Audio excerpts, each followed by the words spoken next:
Hello, everyone. Welcome to the Radiant Martial Podcast. This is a show that focuses on the martial timeline by Kyle Higgins and Marcelo Costa. I'm your host, Bash, and I'm joined by my fellow hosts. You may know them as Accretion, the warrior priests of the 100s, vessels for the Colossals, the galactic hosts, and stewards of the old ways. Charlie, Matt, and Andy. How are you guys doing today? Doing very good here. This has been one we've been looking forward to for a while. So can't wait to get into it. Kill everyone. I'm doing great too. We've been waiting for this a long time, and it's been worth the wait. I'm excited to be part of the catalyst and indoctrinate my fellow readers as well. Love it. Yeah, we're seeing that elections have consequences. No, but this is a shit show, and hey, we're not pulling out any stops here. This could be, I don't want to bury the lead, but yeah, we saw a lot of stuff go down, and we're going to talk about it. I'm excited. Let's go. Yeah. Let us go indeed. So before we begin today, we've got a whole menu of things to talk about. And first things first, of course, if you haven't heard, we actually are the hosts of a few other shows, including the Rogue Sun podcast. So make sure you check that out if you haven't. The Rogue Sun podcast, you can find that on any social media, aggregators or podcast aggregators at Rogue Sun Podcast. We've had Brian Parrott on our debut episode where we asked him all kinds of awesome questions. People seem to really dig that episode, and we usually release our episodes within a day of the release of the newest issues. So we'll have that up soon, probably tomorrow or the day after this week. A Rogue Sun 17 review. And we are the Radiant Black Podcast. You can find us on the social media at Radiant Black Pod. We've got some giveaways that we're going to do for Christmas, actually. Some Radiant Christmas, which we did an episode before on Radiant Christmas. We did the Radiant Black thumbnail. We had him with the trees. So are you excited to spread some Radiant joy this year, fellas? Absolutely. Yeah, I love to hear that. And always nice to give back to the community for sure. That's great. For sure. And before we move even further ado, we are also, of course, fans of Kyle Higgins, and Kyle Higgins does have some, him being like the creator of the massiveverse and everything. Kyle Higgins does have some interesting things coming up. We've got Moon Man #1 releasing January 31st. This is, of course, he's working with Scott Mascudi, aka Kid Cudi. Yeah. And I think we actually had a short episode to talk about this. Were you excited? Are you a big Kid Cudi fan, Matt?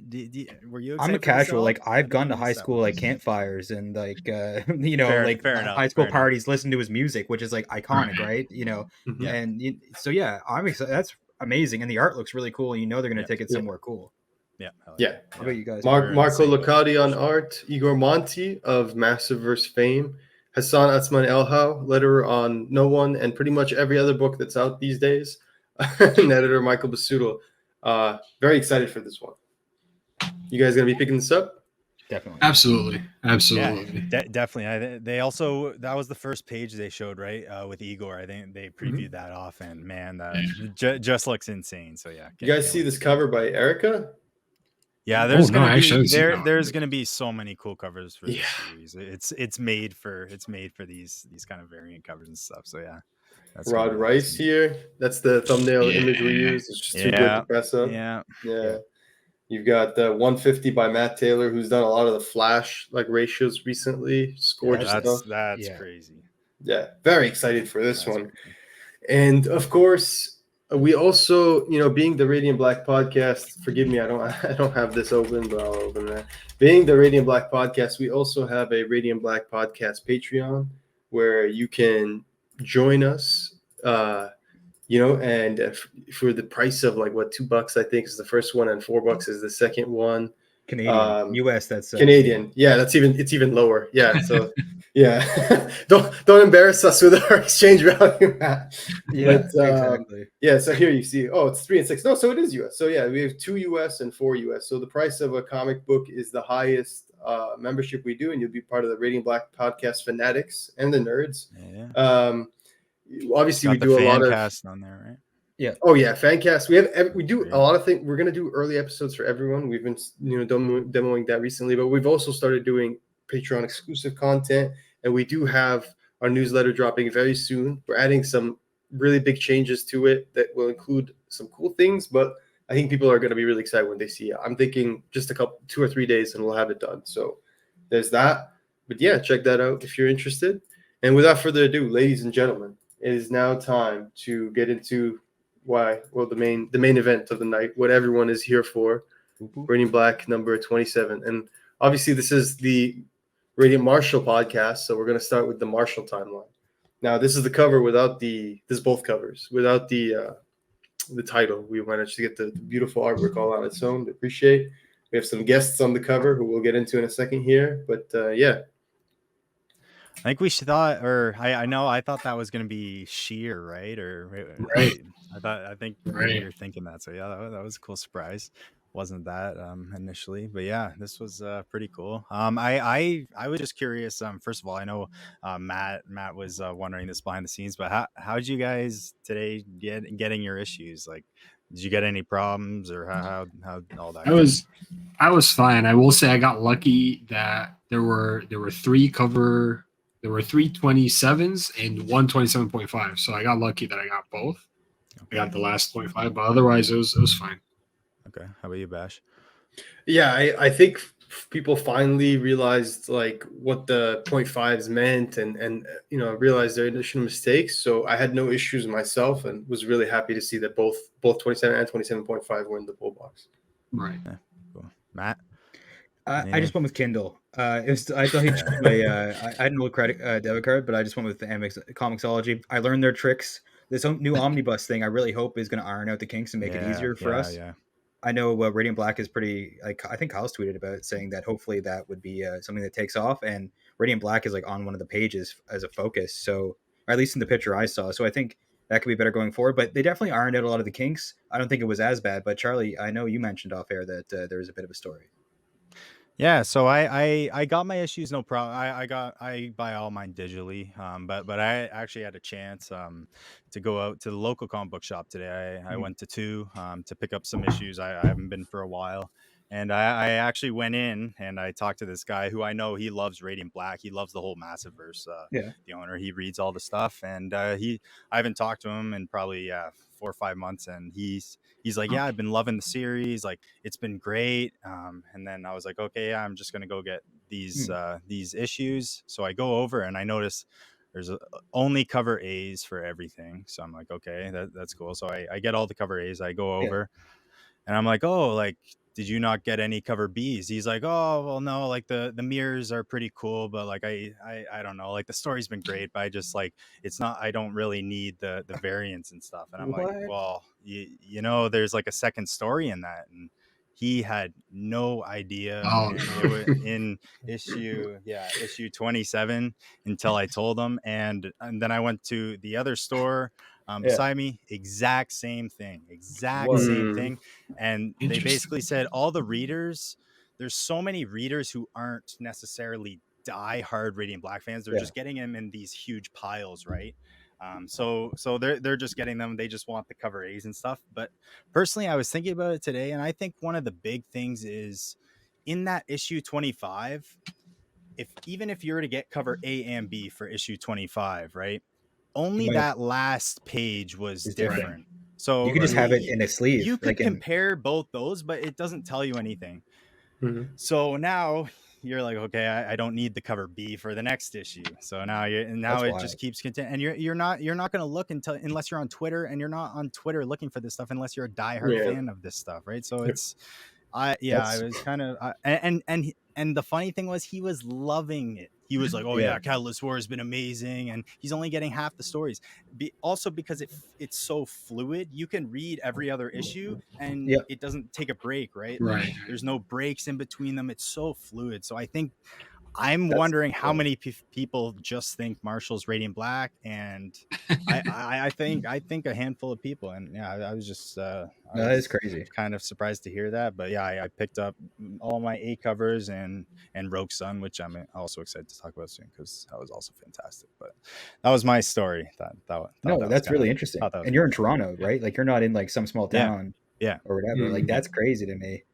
I know that Capcan carries them, right? That place in it's also in Ontario. They so got both. Capcan has them. Yeah, they're more of like a large distributor. but they also have their like storefront and stuff. But yeah, that's wild. The 2 stores you went to, not just one. So that's crazy. If the retailer doesn't know or is unaware, I'm sure the customers have no chance. Of Because really how doing much that. are they looking into this stuff too? I'm not sure. Like they're just buying, but I guess it depends on the store and how big they are. Yeah. But yeah, he said the people who get them are like they're just kind of more casual fans who get them. So maybe that's what it is. But That's a nice Yeah. little I Easter mean, egg. Once- he said he hasn't Okay. heard otherwise, so he didn't know about it. Like no one's told him.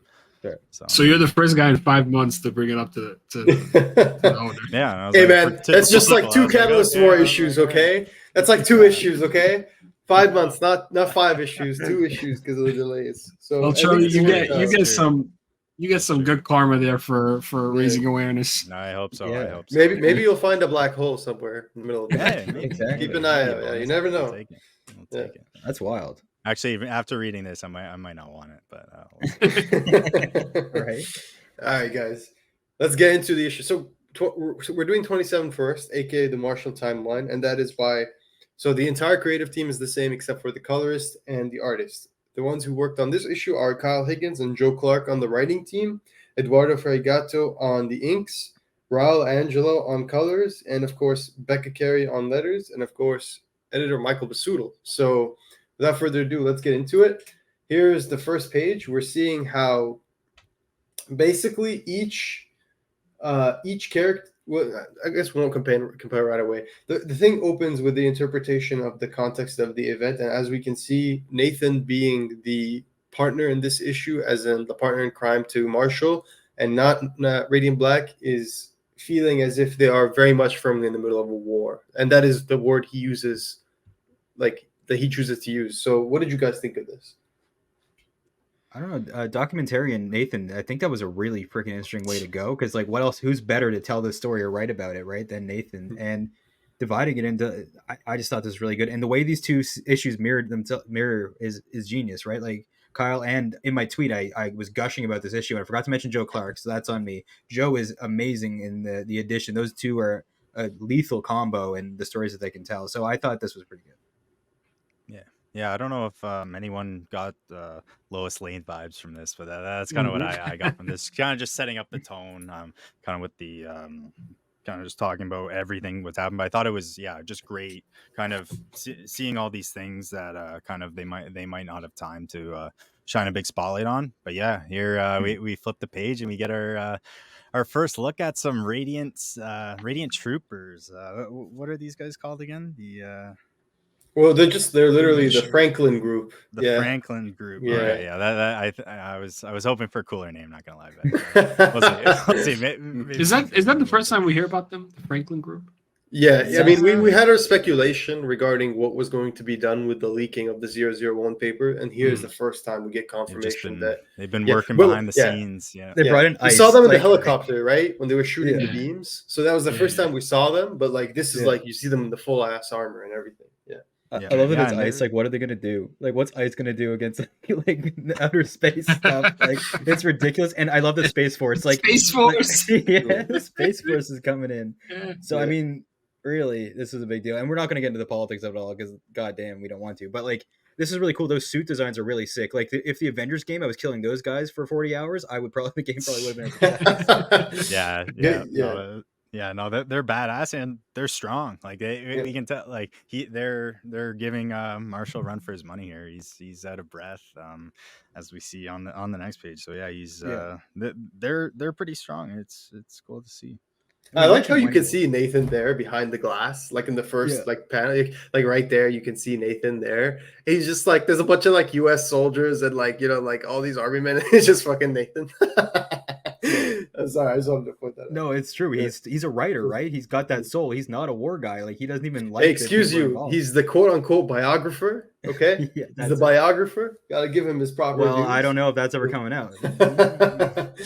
Oh, spoilers. But yeah, Yeah, guys. we're not gonna- wait, so Read go the ahead? issue before you listen to any of us talk about this going forward, because it's Right. really, both issues are amazing. Yes.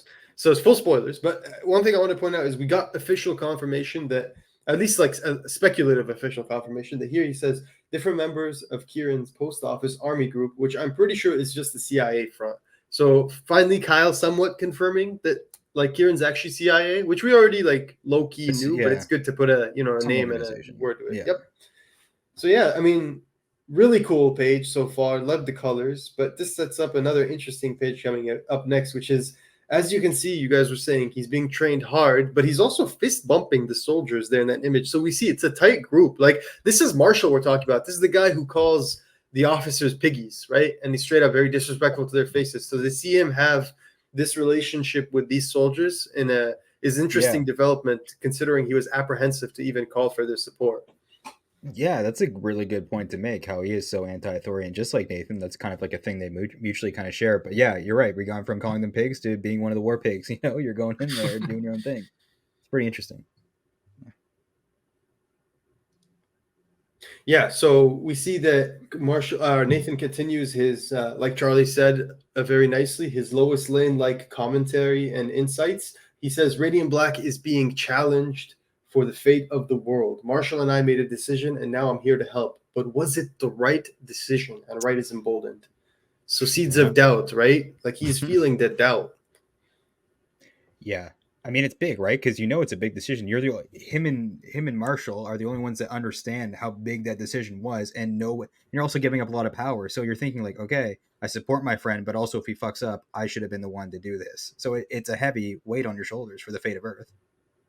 Yeah, 100%. And it's really, it shows you that even though Nathan agreed to this decision in this timeline, they had a conversation and they agreed to give Marshall a chance. He believed in him. We started to see that maybe that belief wasn't like with full conviction. There are some holes in the armor, and right now Nathan is seriously doubtful. And I would say like it's a pretty rough time to be doubtful of your really good friend. Yeah, definitely. Yeah. Yeah, 100%. Well, Ali should be back. We just lost him quick. Let's get Miss BC shut up. He'll be back for listeners. But yeah, so now we get our buddy back here. This I wanted to highlight the Chicago architecture. This was right? great. Yeah. They said there was going to be a lot of Chicago in this issue, and you could really feel that. Of course, we're not natives of Chicago, but we just noticed that there were some sites that looked like they would be. So if you're from Chicago and you recognize this place, let us know what it is in the comments. We've highlighted a few throughout, but here's the page for context, of course. Has anyone ever had a gibberita? I searched it up. It's a thing. It looked like a sushi burrito. To me, that's kind of what it looked like. So yeah, it looked interesting. But yeah, it's funny seeing him dabble into. Bro, it's finger licking good. It's finger licking good. Look at that. Look at that. 001 licking them fingers. Those are existence tainted fingers. Framed lick the matters off. They must be really good, eh? Next time we go to C2E2, we'll have to definitely get some of those. But if we ever go, I was actually wondering at first. Sorry, I was totally wondering if it was one of BB's recipes. I was actually gonna like go through. I was like, this definitely sounds like a Chai Mexican recipe. But yeah, what if it didn't even exist and Kyle has some of the pastimes as Marshall and just made it one night when he was like really like it doesn't exist in real life? That'd be cool. But no, I like that. Definitely a nice little tour of the culture. We're just talking about the gibberito, which is of course Have you ever had a gibberito, Ali? No, what is that? It's what 001's eating here. Dude, look, it's finger licking. It looks like a taco. It looks like a taco. But yeah, no idea what it is. But yeah, it looks interesting. But he's enjoying it. Yeah. Marshall's face. Let's talk about these two issues though, real quick. These, in my opinion, are like the issue of, I think it's Invincible 11, where you get the real origin of Omni-Man, where the whole thing is just explaining what Viltrum is, what the Viltrumite Empire is, like what a Viltrumite is, what they do, what their plan is, why he's on Earth. I felt like this was very much tonally that issue of the series. Like it's much later. It's 27.5. Isn't it? Yeah, because that was like the fake background. You know, he made them sound like they weren't struggling, but we get the real one, like in season 2. Well, yeah, but I'm talking about issue 11. It happens really early in the story. That's the real one, and because the fake one he tells Mark when he's young earlier. Yeah. Oh, right. So yeah. So, and we got some good info too. Like we actually got some substantial like names and a bit more. I feel like we're not as like out in the dark as we were. You know, we didn't even know what the series was. We still don't know, but like some big ties to earlier parts in the series too. Yeah, like big things. Yeah, there's a lot. There's a lot more to theory craft with. Kyle wasn't playing around. He was saying this was a big one for a reason, and he wasn't just saying that. Yeah. I would say I don't know about you guys, but also I would say this was the last two kind of diverged, but now I think we were right in saying the timelines are just now going to spread farther and farther apart. Like last issue, we were similar. It started out a little similar and branched off, but now it kind of starts different and it continues different. So yeah, stuff's going wild here.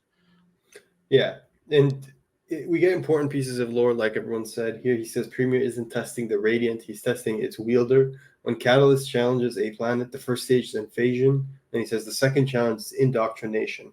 That's where Marshall makes a joke about having to debate a robot. Of course, we know that nothing is ever so simple, but I do want to emphasize how cool it is to see like 001 just eating food with Marshall, like, acting all human for once, seemingly enjoying it. But that's where we get even deeper into this whole lore thing, because we see that as he's explaining the challenge, he's both not too happy with how Marshall's reacting to it, emphasizing the idea that, he's a child. And then there's also the notion that this was a testing device meant for empires and not like children. And in this case, I think he also means not like stupid humans. So Marshall still continues not to take it seriously, but then we get some really deep lore where we see that 001's actually upset because he puts the blade to Marshall's neck and says, "You think we look kindly on your need for outside help?"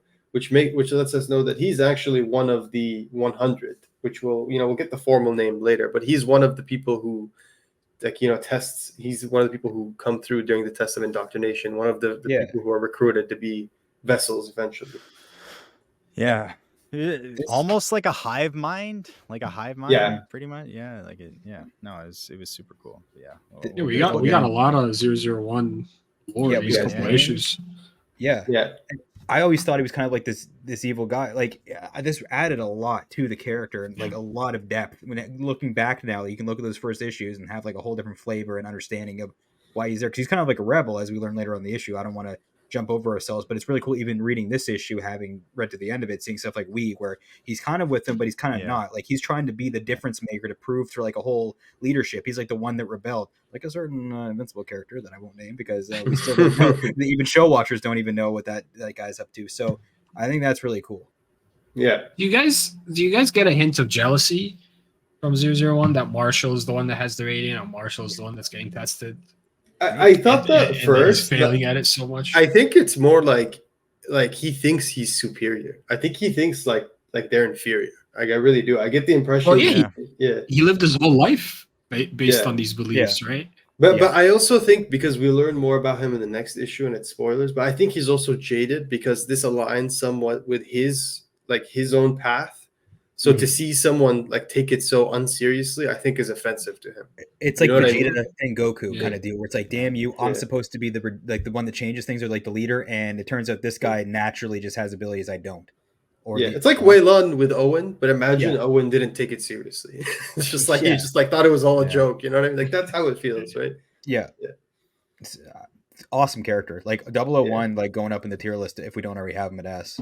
Next year. Yeah, I do really like how first of all, Eduardo Fregato does some of his best work, in my opinion, in this issue. But one thing I really appreciated more, that I felt like he was always really good at facial expressions, facial emotions, conveying like depth within the facial structure.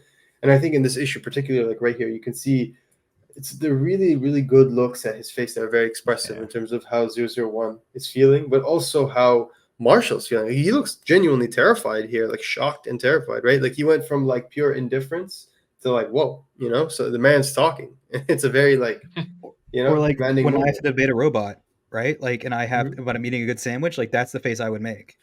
Yeah, no, but like the faces are right, and they really do convey those emotions. Just think of how difficult it would be to draw just lines and everything in a shape that conveys the exact tone you want, and they always nail it. Like Eduardo's a champ. Yeah. I hate this page. They literally told Kyle Higgins is the man who keeps on giving when it comes to cosplays, ladies and gentlemen. And this is another that you can add to your inventory of Radiant cosplays, for he's given us the shirtless Radiant.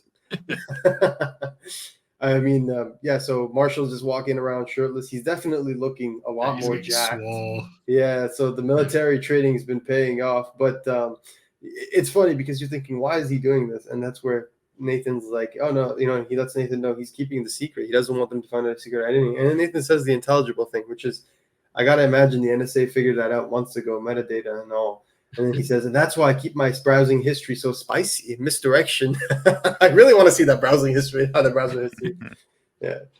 But yeah, that's what we should get, like browser history as like the backups. You know how like with BB's issues we get the menu? We should just get like Marshall's browser history. Oh my god. Jeez. Did they say how much time has passed between the first challenge and the second challenge? Because it's got to be like a good amount of time, right? Yeah, like a week or two or something. I would say a couple weeks. I would say a couple weeks. They have this whole base set up. They're kind of they've definitely have like this is a lot of muscle to gain over 2 weeks. Yeah, that is true. Yeah. That is true. But they got a lot of bodies, and they're hey man, CIA. So. Hey man, they put that 001 shit to use. They even put them in the body, baby. They put them in their pills and their food, jacking them up existence style. But yeah, I do like this page because it's like you have half of the page dedicated to a complete joke, but it's also like funny, of course. And then you have the second half of the page dedicated to an extremely serious and emotional and powerful moment of like, you see that doubt swell up even more within Nathan, because here he's expressing it through his written words, even though he ends up deleting it. He says, unless he kills us all. And that's like that little itch that you have that's always nagging, but it's not always there. It just comes up when it's most inconvenient. And that's been the itch the last few issues. And we really see it come back here again. But why is it more concerning now? Because as we mentioned earlier, Nathan's already entrusted the Radiant to his best friend and his partner in this whole situation. So to have him feeling this level of doubt while being very clear-headed about everything, or like level-headed about everything else that's happening, is really concerning. Some may say even it's foreshadowing. What do you guys think? I don't know. It's a good way to show him expressing his doubt, right? But like he's deleting it, like he's backspacing, but it is obviously a thought in his head. It's well done. And we know, I mean, I'm going to mention it because obviously full spoilers. Like whenever Nathan goes to type, when we see him write, he's going to die shortly after. That's why you never write if you're writing. That's I think Kyle's trying to tell everybody something here. I think he's trying to tell you something here. Stop writing. Yeah. Like, don't try to. That's why I don't do it. No. No, I really like that touch, and it's a really cool keyboard he has that has backspace and delete right under each other. That's interesting. No. This was cool, right? I love seeing writer Nathan, because if this is truly the end of Nathan in the story, which I don't think it is, like his last issue, because it's weird to kill a character, bring him back already.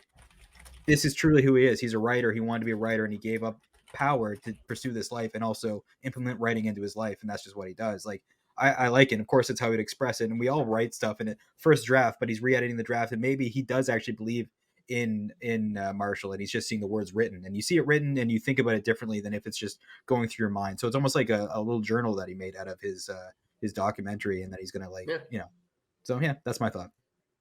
Radiant reflections. Yeah, it's pretty crazy, like just this whole relationship. And the more and more I honestly started to think like, because like, why does Nathan have so much reason to doubt Marshall and stuff? And I'm starting to think, does he know more than he's letting on? Like, was he shown kind of like a vision that Marshall is going to destroy the world and take over? But why would he let him get the Radiant in that point? I'm not sure. But I kind of like, I went all the way back to issue 4, and I actually like, there's a line like when he first gets the Radiant, he said, to die is to lose everything. What will you do? Will you do it? What is required? Will you take his life? Is he talking about Marshall? And he said no. I'm wondering if maybe he said no to killing Marshall, and that's why he kind of has to let this happen, because he just couldn't go through with it. But yeah, this issue brought up so many theories for me. It was crazy. That might have been Premier too that they're talking about. Is he one of the big Premiers? Yeah. Yes. Yeah.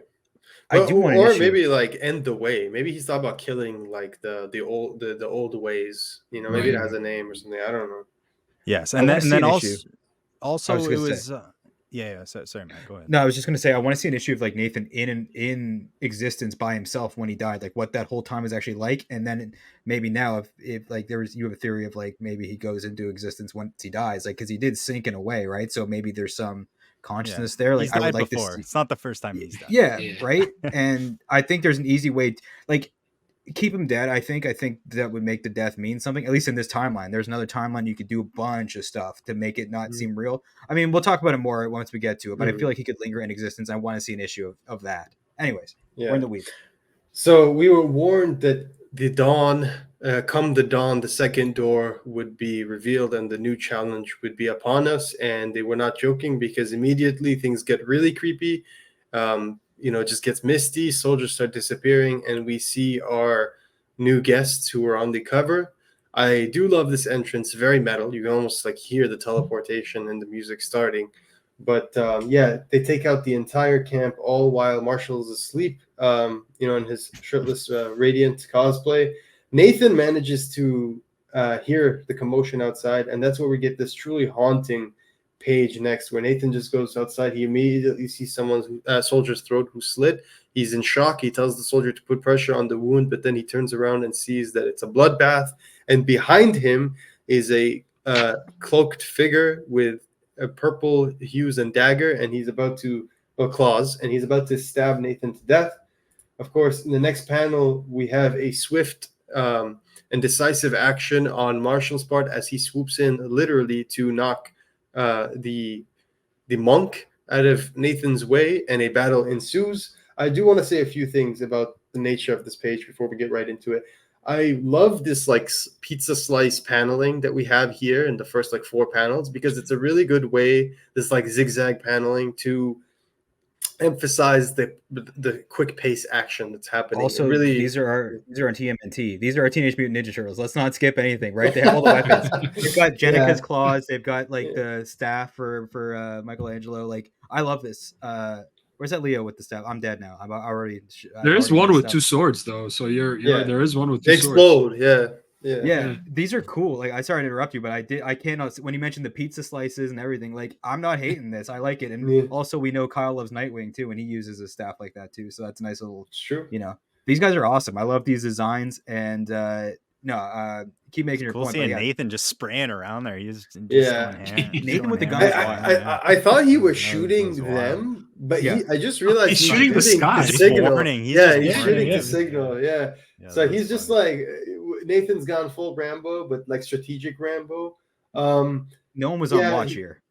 Yeah, but like, man, they when you think about what happens next, and we'll get back to this. Like, like Nathan warns everybody he's clutch, but Marshall gets teleported out to elsewhere. And again, the composition of this page is glorious, because you finally get the really cool like introduction, with the whole like villains pose and everything. Gorgeous stuff. Love the characters. Love the tech. Love that they actually look different. When I saw this, I was reminded of like Knights of Ren, but like the Knights of Ren never really paid off. So like the Knights of Radiant, in my opinion, are just like way more interesting. They already have development. One of them has a name. That's more development than Knights of Ren already. Jal or whatever. I was thinking like Thanos is like Obsidian crew or whatever. He has a Call Obsidian and whatever. Like, that's what I was thinking of. But yeah, they're who everyone is, like the brawler and the this and the that. Nice touch. Yeah. Did anyone get Naruto vibes from the attack on the camp? Like with the mist, with the big Zabuza sword, and then you're not wrong. The big massacre. I feel like that's like one of those good cliches. You know what I mean? Yeah. I do want to say the Soul Ripper, which is what they place on Radiant Black. I think we've seen this. We've seen iterations of this before. We've seen like something similar in Radiant Pink, right? Yeah.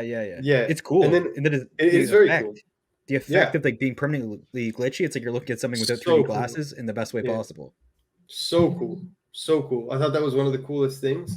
I also want to point out to the subtle yet artistic lettering of Becca Carey. As you can see, when the priests or the monks, speak, they actually have a glitchy effect in their bubbles as well. So that's really cool. I thought that added nice diversification for the lettering. So very nice page. Like, what do you guys think of this intro? It's just this shot right here. Just awesome stuff.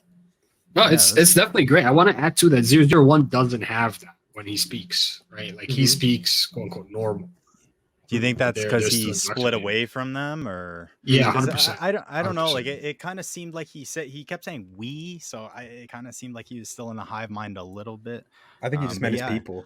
And he still associates with I'm them. starting to think now. So do you guys have any thoughts on what this means? There are several paths back to harmony. Harmony, I think, means like them being able to establish a clear connection with Catalyst Syncing. while I the think it's Ripper. that. Yeah. Now I'm Yeah. also thinking back in 25 here. I just went back when Wendell says he glitches out. He says there is no new way, and then he says destruction is inevitable. This was a mistake. The only path to survival is through incorporation. Now I think that's a robot. Speaking true, incorporation. That was his robot. But yeah, through incorporation, that's kind of like the definition is like multiple entities like within one, right? Like that's kind of like the definition of what it is. Yeah. Now in the next page here in 27, like he says, how will you seek harmony? Like kind of that makes me think he kind of already has. So I'm wondering if him and Nathan are kind of gonna pull something like what these guys are doing with all these consciousness, or using one power kind of to spread it out to different people. You're saying like they've kind of achieved what the Radiants are trying to do right now. I think they're gonna share them at the end. Like both of them having Radiant, you're saying that's the harmony they might be talking about? Yes, or one of them will share both. That obviously probably not in this timeline. Yes, Not in this timeline. Definitely not in this timeline. Bash has a big theory that'll tie all this in together, right? Like, but I'm just thinking more like, because they're revealing the lore here, and he says our religion speaks of a soldier who once ran from the programming of existence, and that obviously gives us a light bulb moment, because we're all thinking like, oh, 001, right? But let's keep reading here. It says each time he ran, he was lovingly repatriated. Premier forgave him, yet the soldier still ran. The seventh time, Premier sent the galactic host accretion. That's them. That's these guys. Yeah, and he was rendered into 7 pieces. Like, if you know what accretion is in a black hole, or like an accretion disk, it's like when they suck all that shit in, right? Like all these things. So like that plays into like our hive mind thing. So he says, so each could be an apology to existence. He then that's where reading back says, cram it, nerd. I'm not joining your. And that's where the thing gets even more painful. The Soul Ripper. And then that's where they're telling him, attempting to remove the Soul Ripper is a waste of energy. You keep yourself distracted from the trial at hand. This was actually brilliant. For look at how gorgeous this glitchy thing really comes off. They did a very good job of pulling it off. Like, it's not easy to do something like that, and it's done so well here that really it truly feels extremely cinematic and fluid when you're reading it. But can you guys believe this distraction worked? Because this is like a very Marshall moment. I love it. I love it. Yeah. So yeah, he runs. Yeah, sorry, go ahead. There's elements to Marshall that's really weird, because they mentioned his sense of humor early on. I think it was this issue where they say like he's funny, which is a weird thing to like highlight. And he can communicate with people. And this is part of that humor, but he's kind of pig-headed, right? So he does like stupid ideas that might not work, but they end up working. Like he's got this certain way about him, whereas Nathan thinks it out. He's more of a writer thinking the whole picture, whereas Marshall does these kind of things and he has these ideas. It's an interesting thing that I've just noticed. Well, for a while. To add to that too, just think about how the 2 issues played out, okay? Without going into spoilers about 27.5. Think about how they play out and how the whole theme of like Catalyst and Premier is order versus choice, or order versus chaos. Yeah, that's a big thing. And you could see order versus chaos played out in both issues. Yeah, but I think it's not just black and white like that. I think that the point even further, to take your point and even add to it, is that it is order versus chaos, but it's not black and white in terms of Marshall's chaos and Nathan's order. I think they're both order and chaos, because in the first trial, one was order, the other was chaos. And in the second trial, they've switched positions. This trial is handled by this, right? Because in the first trial, Nathan fucked up badly. He was chaos. But in this second trial, like, Marshall's the one who's chaotic. So it's like, it's really interesting to see that it is order and chaos, but it's not like either one of them is like has all of it. It's like, no, it's actually, they're flawed, like both of them. Yeah. But I just want to say, this hairpin dagger, or as you guys know, the Okinawan Sai, or Sai, Okinawan Sai. I feel like that's the right term. Sai, for sure. Yeah, this one blows up. So I thought that was very Power Rangers, very cool. And as we see, obviously his little thing doesn't work. I do want to say, and this is why I said earlier, when you read this in sequence, we don't want to put the whole issue up here, because Wright's thing, and we want you guys to go buy this and read it. Obviously, if you're watching this, you probably did. Well worth the money. Well, exactly. Look at this page where this transition between panels is incredible, because you see Nathan literally holding the thing right above the panels, but it's seamlessly work. Man, This is so Terrific use of good. space. Yeah. Amazing. Yeah, like it truly works so well. This is how this is proof that Eduardo Farigato has a keen eye for storytelling, Yeah. and he does it so seamlessly. He's just made for this kind of storytelling. He's the perfect candidate to tell this kind of story, and I'm really happy to have him back on these issues and have him work on the entire issues. It's just fantastic. But yeah, we see that not only is Marshall a super badass, but he literally sucked the Soul Ripper in and just exploded in with God mode. Just straight up, just like was like, yeah, I'm done playing games. This is you see the oh shit moment of the accretion because they get into defensive positions, so it's almost like muscle memory. He says, or let's play a game, catching the train or breathing in space. So like Matt said, he's still making those jokes. It's probably a defense mechanism in this moment. I do love this panel here because it shows us another example of this amazing transition. Right, like look at that, from the cape straight to the cape flying away. Very Invincible, right? Like that pose and everything. Like just amazing. Wait, real quick. Speaking of Invincible, Catch the Train. Before you do, did you guys notice? Did you guys notice that here it's white, and when he goes God mode, it switches to the blue and black. That's such a nice, like that's like a perfect like chef's kiss. Anyway, yeah, go on. When he says let's play a game, Catch the Train, is that an Invincible reference? Like with Omni-Man? I hope not. That's a dark joke, but yeah. The way the cape is above him too, it looks like it's like Radiant Black Vice or something like that. Like he looks like he has like a white button-up shirt on. Like it's not a knock on the art. That's Mr. awesome. Black. Mr. Black. Has anything Mr. ever Black. been bad in cape mode? Like cape mode is always a good time and always amazing to see. And this was like this second time seeing the page back there when he pops in the cape mode. Like I got chills again. Like reading the issue, I was like, holy shit! Like you feel it. The art, the storytelling, it's all come together in this apex of incredible entertainment, art, storytelling. It's amazing. It's worth the wait. Yeah, and we see here that this is probably another Chicago like important piece of architecture or statue or something. Like at least like we're just guessing. We're not sure. I tried to look this up. Couldn't find results, but I'm sure if you're from Chicago, you'll recognize this. But as we see, it's finally hit Marshall that his hangers on that they were referring to is Nathan in this case, and Nathan is being webbed up to this thing, and he's clearly a sacrifice. He's about to be slaughtered. And that's where we see just Marshall just lose it. Like he literally just channels the might of his power in God mode, lifts up these bricks from the ground, like these tiles, and just destroys all the priests, just murders them, or at least like damages them severely. You see blood come out. And that's where Nathan is dazed and he's hurt. And he says, Marshall, you are right. You should do this. We are better together. And that's where he gets stabbed. That face of shock is like harrowing from Marshall. Sorry. It's like genuinely like you feel like, oh my God. You know what I mean? Like all this sweating, the past 27 issues going into existence, hauling this guy's out, all just for him to get like killed like this. It's painful. And in his mind, those tiles are just Uncle Pete's pizza boxes that he's just eating at them. No, this was epic. This is like, I'm taking the ground.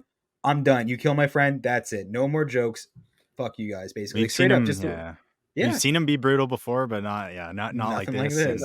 Especially after this, definitely leads to the best fatality in the entire series. Yeah, you've earned your spot in Mortal Kombat now. Yes. Marshall, for sure. Yeah, we need to see this. Just conjures up a little ball of with of one energy finger and too. puts it into the guy's finger. chest and just expands it right away. And I thought Liu Kang did cool stuff with black holes, but like that's amazing. The art, like the way you just showed, like look at that, not the viscosity, but just like the everything, the Invincible of it all. And even when he said, like when he's saying, so now that he's in God mode, the radiant text goes away from the swearing, or what is that? We just stopped. That's what happens. Yeah, or can I just maybe say, we like, stop that, or maybe God mode just cancels it out.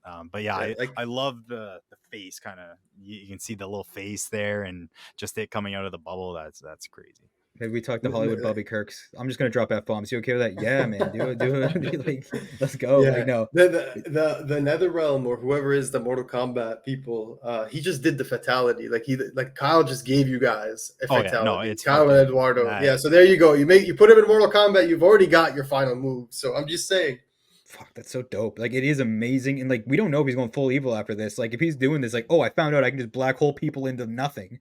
Let's go. Like, we'll talk about it. Look at the emotions here. Like, look how Yeah. brutal. This is It, pure it, shock. it Like, is you can good see though. Like yeah. after he has it, it's not like a symbiote thing where he's like, oh, Yeah. like he doesn't stop caring about Nathan. Like right after he's done, he's back. He all he cares about is how Nathan's He's still doing. Marshall, right? He's still Marshall. Yeah. That's still his best friend. But And that guilt. this was even though I know we don't think he's dead, but I didn't expect to see Well, this early. I don't know about you guys. at he that. got stabbed. One of them dying this early. I didn't. He got see it. stabbed, Yeah. right? They could be talking about he's gone, like That's true. Premier's That's gone, or true. someone's gone. Like he could be That's dead. true. He's looking dead. Like Marshall's gonna feel really guilty. The guy about says this, right? he's 'Cause he was there. gone, but yeah. Yeah, So this could be maybe Nathan's not. death. I feel like this would be a good death, but who knows? What do you guys think? What do you guys think, Bash Ali?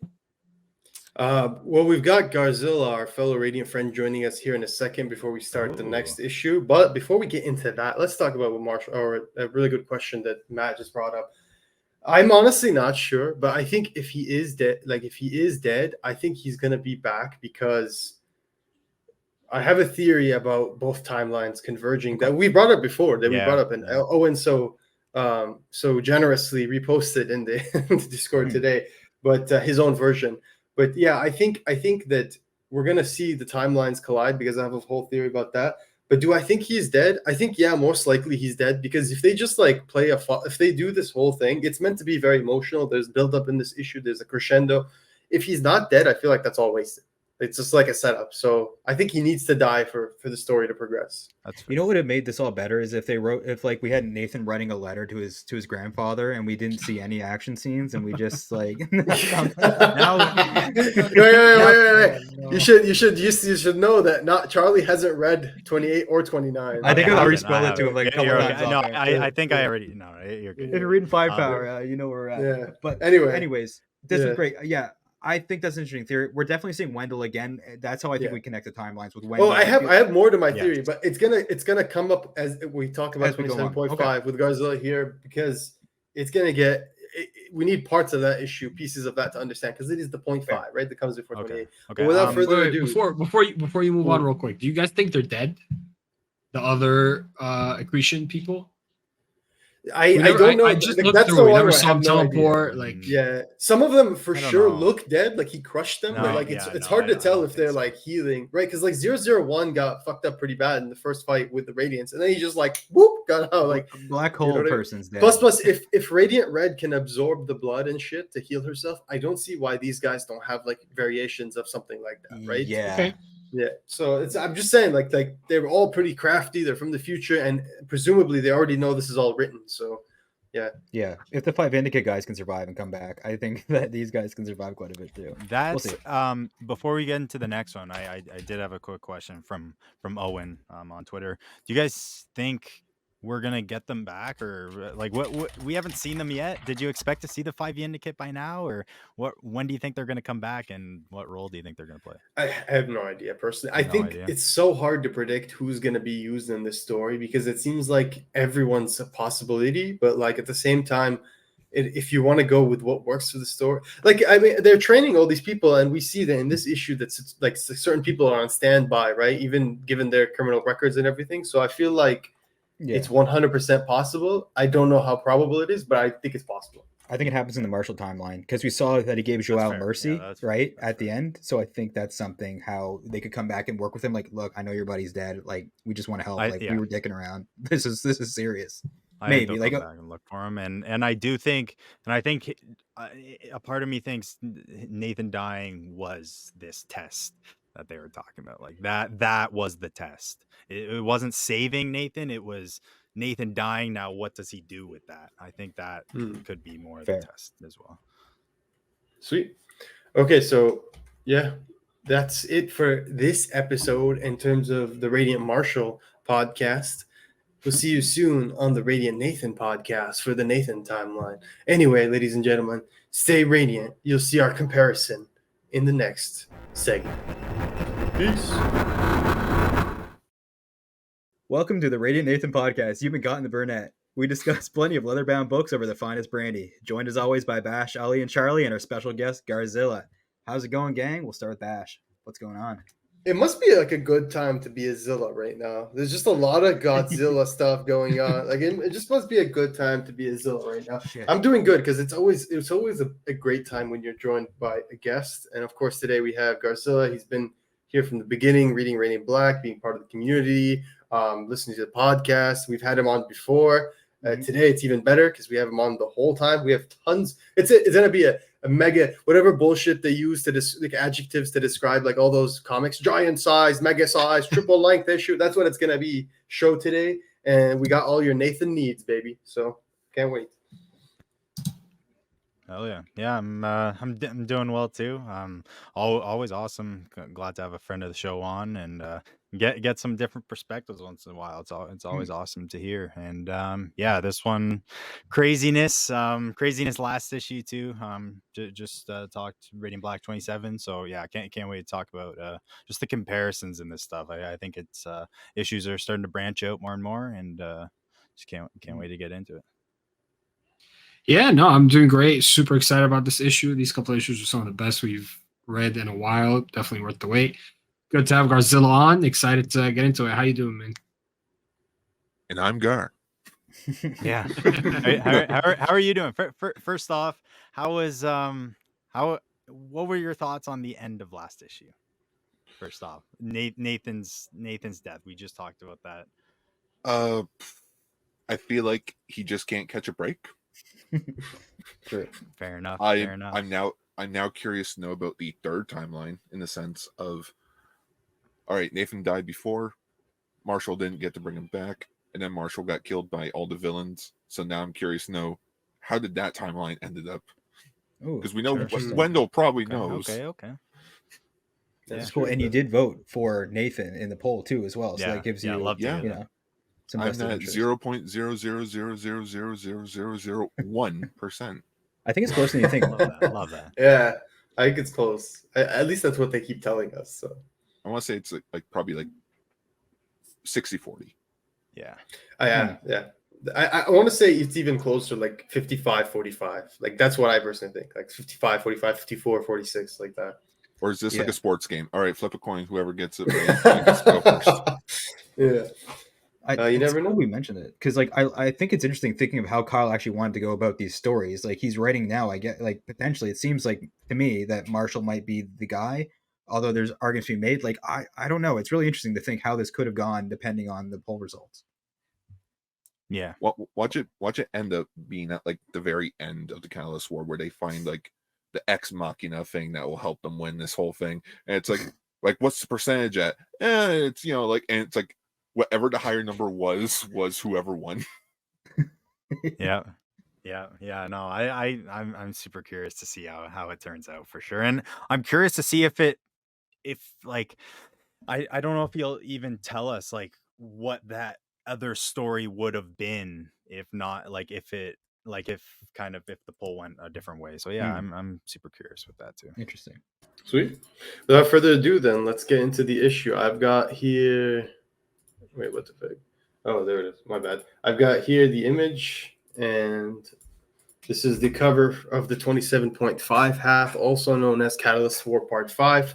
As mentioned earlier in the Radiant Marshall podcast, that the only difference between this issue and that one is that the artist is Tobias Deneluz, and the colorist is Rod. Or sorry.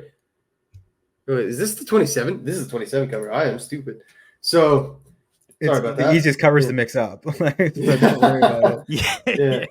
Yeah. So yeah, let me correct that. The only difference is that the colorist is Rod Fernandez and the artist is Tobias Delnews. Otherwise, we have the exact same creative team of duo writers Kyle Higgins and Joe Clark, editor Michael Basudel, letter Becca Carey, and yeah, I think that's pretty much everyone. So this is the first page of the issue. Last issue, we saw that the beginning starts with the interpretation of war. We see like basically the question posed is, are we in the middle of a war, between the lines? And Nathan's literally in both, it starts with like war is, like it shows Nathan typing war is, and then also it shows Marshall typing that as well. So yeah, that's cool. Both using strings.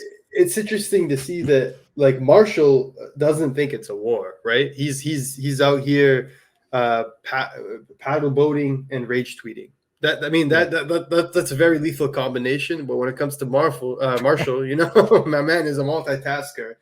That's how most wars are won, is on Twitter, I heard. So he's vital to the whole operation, which is good. And I like this is the Bruce Campbell debut, technically, even though it's like a parody Yeah. account. And Mhm. we buried the lead. Massive return in this issue. Possum Wanter. Let's go. Yeah. Makes a heroic return. Comes back here and saves the day. Just the voice of Definitely. reason. Just always responsible. Yeah, Exactly. love to see Possum on her back. That's great. Yeah. Fan favorite Possum Wanter. Yeah, so good juxtaposition. We see he's on Twitter, and Marshall, like as mentioned by Bash earlier off air, or maybe in the recording, is like Marshall had the serious training, and Nathan is just shooting like targets and like dummies and stuff like that. So it's like a big kind of difference. Yeah, definitely Yeah. throwing it back to that first, like when they first started training with all the Yeah. cowl dolls and stuff like that. So yeah, Hmm. bringing it back to basics there. Yeah, I did make a joke off camera that if Nathan existed during the Silver Age, he'd definitely be the kind of character that says "Great Scott," and that's because like when you look here, he says, "Yes, holy cow, Marshall!" It's just like you go from one person who's like "You soulless motherfuckers" to this guy who's like "Holy cow, Marshall!" It's a really fun. Yeah, exactly. I do love that. Like Kyle really does a very good job of showing you each character in the most like absurd situations and the most like dangerous situations, just really being themselves. So you really get amazing characterization of every single issue of Radiant Black from all the characters. But really, since this Catalyst War focuses a lot on these two, it's been really interesting to see how each handles their own. Yeah. The paddle boat's hilarious. Just thinking of him on the paddle boat and like how he got out there and that would go in circles. And His panel's kind of sexual, man. Like when you it's look at it's just like he is eyeballing that wiener, man. Like I'm just saying, he did not look at what was the other? Yeah, What was the it? gibberito. Gibberito? Gibberito. Yeah. Hey, He did not Garzilla, look have at the you gibberito ever like that. either heard or had a gibberito? No, I have not. Okay, and yes. I am Okay, curious. we're all with you too.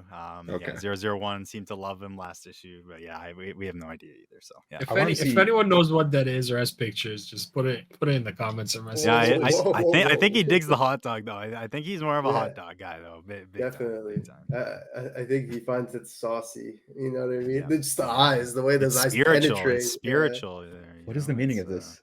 Yeah, So but I do want to say there's a big lore moment here. The Mhm. last part of the episode, in the 27 part, we compared it to the Veltrum issue, Invincible number 11, where we get the real origin of Omni-Man, not the sanitized bullshit version he gives Mark in the very early issues. So here he says, and I quote, "Service to something bigger than themselves. Once appointed to the order of accretion, each 100 becomes a candidate for the greatest imaginable honor, a vessel to the Colossals. They operate in the second trial, challenging a world by way of indoctrination. It's unclear what their comparable challenge will be for you." So obviously the challenges, now we get more information, are attuned to each individual, right? It's not just the wielder, but it's the actual individual. Like there's some brain scanning and experience scanning bullshit that's happening. But very cool piece of lore here. But that's where we get a very crucial question from Nathan saying, "Be honest with me. What's the value of a scaled down test? Do I even have a chance?" And he says, "Well, Premier already agreed, so there's no point in speculating." And that's where Nathan actually makes a very good and important point that I think is a little bit overlooked, where he says there's actually more going on here. And that's what I think too. I think there is more going on here, and we'll get to that more throughout the issue. But I just want to say, look at Marshall just being a bud and extending that hand for Nathan, man. Look at that. Look at how not toxic, and it doesn't matter what they throw at you because you are Radiant Black and we've got your back. We will not go quietly into the night. We will not vanish without a fight. Amazing. He's quoting Independence Day, apparently. So, yeah, what'd you guys think of this? I love it. This is so Marshall. This is the perfect speech for him to make right there. Like it is like, I love how we're in that world where we've seen so much stuff. We're just blasted by media and entertainment that, yeah, it is kind of Independence Day, similar kind of vibes. And they're trying to be independent from this empire, which is why the movie meaning works so well. But yeah, I love this. Yeah, I know for me, this was definitely the first page, and I believe this was, Bash, you said either this page or last page for you was the page that I kind of noticed the art change a little bit. That was the first, but like the art in this, I just want to say was absolutely incredible. Like literally for the Mhm. first couple pages, zero clue. Like it was an Mhm. artist change, and until I kind of saw Marshall there, I'm like, okay, there's something up maybe a little bit, but no, it still looks fantastic all the way. Mhm. And yeah, great moment for sure. It's interesting seeing kind of the difference, like Marshall. When Marshall was talking to 001 last issue, like Nathan wasn't included in that at all. Mm. So now they kind of like Marshall seems to be more involved with everything here. So It's weird to me, right? Because before Catalyst War, you would think Marshall would be the one that's working Yes. with a team of friends rather than Yes. Nathan, right? But it turns out the opposite. Nathan's working with his friends. Marshall's working. Like I would have never thought Marshall would be working with the government, but Mm. it's interesting to see how that turns out. Yeah. Mhm. Plus, he's Yeah. working with other people too in this timeline, as we see later on. He's Yeah, working yeah. with the crew. So Yeah. yeah, it is interesting to see how different even the people that aren't picked in each timeline. That's another element I love, and how strong the dynamic is of Nathan and Marshall. That each timeline slightly different changes, but really sheds a lot of light on the characters. Yeah. And, bonus points to Kyle for including Justin Trudeau in this issue, no matter how small the cameo is. It's nice to see that the Canadians are offering full military support. So now you definitely know it's science fiction.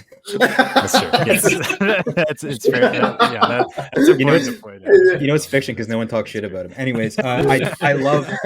This was really well. The group chat. I knew that they were talking to Eva immediately when I saw the news article in Spanish. That was a nice little touch, and it helps with the immersion. You always see these like fake, like in DC or Marvel. You'll see like, oh, I'm on Facebook or like whatever, like close enough social media. This looks like an iPhone text, right? Like, and it's Mhm. the Yeah. team does an amazing job doing that, or Twitter or showing interface in this, and it comes off so seamless. It was well done. Yeah, I do like that we see that even though Nathan is really taking the whole like Peter Parker syndrome to heart and thinking, this is my burden. I have to do this all on my own, carry it on my shoulders. You see that Marshall's actually got his back, like, which really, I think, it really shows an interesting side of Marshall. Like we've always seen that Marshall's always got Nathan's back, but to be even more than that and be mature and be the one who's maintaining contact with the others, ensuring some sort of strategic maneuvering and all that stuff, like I think that shows a lot of growth on Marshall's part. Like I think it shows that, especially in this timeline, in this issue, that he's taking the threat very seriously. Like he's worried about Nathan, and he's worried about this whole situation. Really, really cool. And I think I perspective. think in a way, like he understands where Nathan's at right now because he's been there so many times too, right? Like, Mhm. so that Yeah. he kind of has that perspective. Well, I mean, Nathan did mention when the branching timeline split, he wants to finish something in his life. Yes. Right. So with Marshall being his only friend, yeah, I got my best friends back. I'm not going to say no if you do want to help, but to Nathan, it's on him. Yeah. Mhm. Yeah. That's very true. Such a For sure. Riverdale, like Dawson's Creek location too. Like I know I mentioned like a lot of my casting choices were from that, and I feel really, I feel like I feel supported in that decision now. Yeah. Yeah. Oh man. I do like this page because it does remind me a this lot of like, so invincible that first very, panel there, yeah. flying through the water. Very, I the whole love thing, that touch. right? Like very invincible, The- very the like whole thing, homagey, yeah. or not In the homagey. best way Sorry, possible. very what's the word? Montagey. It's like very montagey, right? Like very like, oh, look at him, he's going from here to here to here. Love the We got a lot to poses, cover. love the flights. Yeah, These issues I are love getting like shit done.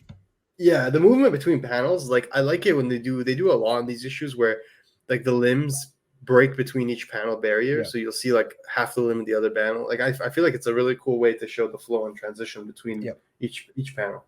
So yeah, gorgeous colors, of course, by Rod Fernandez. We did mention that one of the differences between this issue and last is that Raul Angelo colored 27, and then Rod Fernandez did 27.5. Both are gorgeously colored, and to the point where you wouldn't think there was a different colorist. They're very much in sync. Very good to see. Yeah. Did you guys feel like they went a little bit more McFarlane with the radiant eyes in the last like 2 or 3 issues to use them Yeah. to be really like I- emotionally expressive? Yeah. I think that could have been a little touch by the artist himself. Like I think he just drew it a little differently than Marcelo does. But yeah, are yeah, bigger. you could be right. Yeah, Mhm. they definitely are bigger. I love Done. it. I love it. Love it, yeah. What is with his arm pose there? This Like one? he's got his one arm there, and then his other Yeah. arm's like all He's the doing way the up. Like wave. he's trying to like He's break, doing the- maybe Yeah, he's like trying to break Yeah, the momentum. wave. Yeah, Yeah. yeah. It's just, yeah, he's You didn't see what Billy Bloodmoon said in this issue. He's like, you gotta steer with your. He's just Oh. like, what the- you gotta steer with your wing. And I'm just like, what's going on? You know. Amazing. So hey, there's some mechanics to this superheroing shit. Thank you very much. Okay. You Yeah. try wielding a gravitational black hole. You know, And he's I shocked don't too. even- Like he's not stopping over. Like holy shit! Like he's surprised. So it makes sense that he looks a little like caught off guard, right?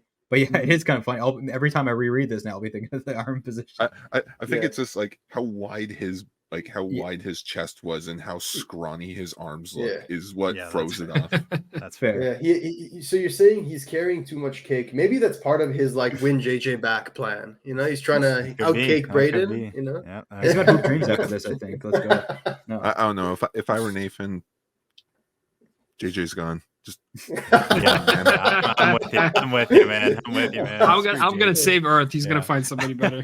I'm gonna What if write you a get Braden script at the- about this guy who Yeah. finds a superpower. It's gonna be great. I'm gonna call it Was- Radiant. If Totally we not see based Braden on at the her. funeral next week, if we see Braden and like JJ at Nathan's funeral, I'm gonna be like, get them out, get them out. Marshall will Nah, have a bit. Marshall's gonna bitch fight with him for Yeah. sure. For So sure. I think one thing you could tell on this page is Man. that I think one thing Marshall has on top of Nathan is that he's definitely putting more gym days into it. No, I'm just kidding. but like this page is shocking, right? Like this is a pure like Yeah. this took we, me. we, This we gave me don't get too PTSD. many of these. We don't get too No. many of these one-page spreads, right? Like we, No. we don't. We This really gave don't. me invincible PTSD. I'm not even kidding. Like Yeah. this took me back to like 3 or 4 different moments Like reading Thraxa. Invincible. That's what I thought of it. Yeah. I'm not, even, I'm not, Yeah, I'm not gonna yeah. spoil them, but yeah, that's one of them. And another one Yeah. is like the conquest storyline. Do you remember Yeah. like certain ending? Yeah. Like, Yeah. Yeah, So- this so- is no Nathan there, right? This is what happens when Nathan's not there to alert. When Marshall's on his boat tweeting, this is the cost basically. Jesus Christ, man, it's I such Because a they're not brutal working with the image, government, though. so they're not there. To Yeah, save. because those are like this is the Nathan issue, right? So like those are his boys, dude. No, sorry, Yeah. those are not his boys. So I guess he's No. not. Yeah, those are Marshall's boys. It's not so as like, from the personal, timeline, yeah. yeah. So this He- isn't as personal. You're right, and but like man, like that's gonna when you can consider. I guess let me ask you guys this question because I know we have a lot of Nathan fans here. Since Nathan's been weighing so heavily on himself in terms of the bout of responsibility, you know how intense this all is, like having to deal with this all on his own. How do you think this affects like that development? I think it makes him more corruptible, perhaps. Yeah. But yeah, I'm not sure. I think he's definitely going down a path. Kind of, he's just so narrow-minded right now. Like he's just going so straight down one path. He's not really. He's stopping to think sometimes, but he's just so settled on this has to be him. This has to be him. That I'm not too sure, but I don't think it'll turn out well for him. And he's He's almost like going cynical, right? Like you said, he's thinking so narrowly, so selfishly. Even though he's thinking a lot and like he's taking his time with his decisions, it's very self-centered. Like I don't think I think his reaction in the other issue was more emotional and bigger than here, right? Like there, he was actually Yeah. shook. Here, it's just like, oh, okay, it's just a bunch of dead people. Yeah. Yeah. They I wonder if these guys put up a fight at all. Like they seem pretty powerful before they were giving Marshall a challenge, but yeah, there's they got wiped out pretty good. So yeah. that sucks. And it Wonder makes if they're you all gone. It makes you wonder though, is that by design? Like considering that they already knew how these things would like play and they knew each user and their strategies. Do you think that they by design approached Nathan differently because they knew that this is a different subject? Like that's what I was Yeah. thinking because it's too convenient Yeah, I can see otherwise, right? Yeah. But yeah, I like think, like the yeah. trash can, you know, this guy launches a trash can at them, but that's when he realizes like his powers aren't working, right? Because he got clipped with the Soul Ripper. Yeah. But he's so much. I guess I'll give him this compared to Marshall. He's much more calm in this situation. At least he if he's faking it. I mean, I don't know. He seems like he's much more in control of mental faculty, whereas Marshall was very impulsive when he got stuck with the Soul Ripper. Yeah, this other timeline's cool because like we've seen a lot of like time loop movies. This one's wild because like wow, this guy killed Marshall. Like the guy with the Buster Sword killed Nathan last issue. I mean, right? So it's wild to see this encounter again. and like he's like cocky, but like these guys mean business when they succeeded in what they wanted to do last time. So it adds an extra layer to this scene. Also, I'm not to derail, but like in 27 when they showed them off in like the nice little like panel there, that just screams, make toys. Yes, yes. We'll take all of them. We'll take all of them for sure. I'm waiting for I that love meeting with the that. Todd father, Kyle. Hell Like, yeah. come on, let's make it Hell happen. yeah. I don't have I love figures, that. but I will if they're available. Yeah, Hasbro just did a deal with McFarlane Toys, so like all the Power Rangers, you're gonna see like Todd Power Rangers figures and shit soon. So people are gonna be hyped for that. Yeah. Some people will be hyped for that. We're Some people, yeah. starting Some people will another be hyped. Power Rangers toy line. Yeah. And Transformers. I mean, it's Hasbro, so everything you could think of, right? Definitely. Yeah. But again, this does remind us of the Radiant Pink thing that was on. I forget her name. It's but the back hugger, is what I call Oh it. yeah. Yeah. So yeah, Nathan, while being more crafty in a lot of ways because he's a writer, he's clever. He is getting his ass handed to him in Well, he his is a combat. writer. Yeah, so Exactly. so we see that it's not working out so much, and no matter where he goes, like with Marshall, they're just following him. They're teleporting him around. Oh, sorry, these are the same images. Yeah, here he gets his ass whooped. Loved this glitchy punch to the face, and again, it's hubris. That they refer to that a lot because these guys are monks. They're zealous. They're overzealous, you could say. And so they refer to both Marshall and they accuse Marshall and Nathan of being, having too much hubris because they think they know better than these people who are, faithful, and these guys not being faithful. They think they're almost like, who are you, to decide?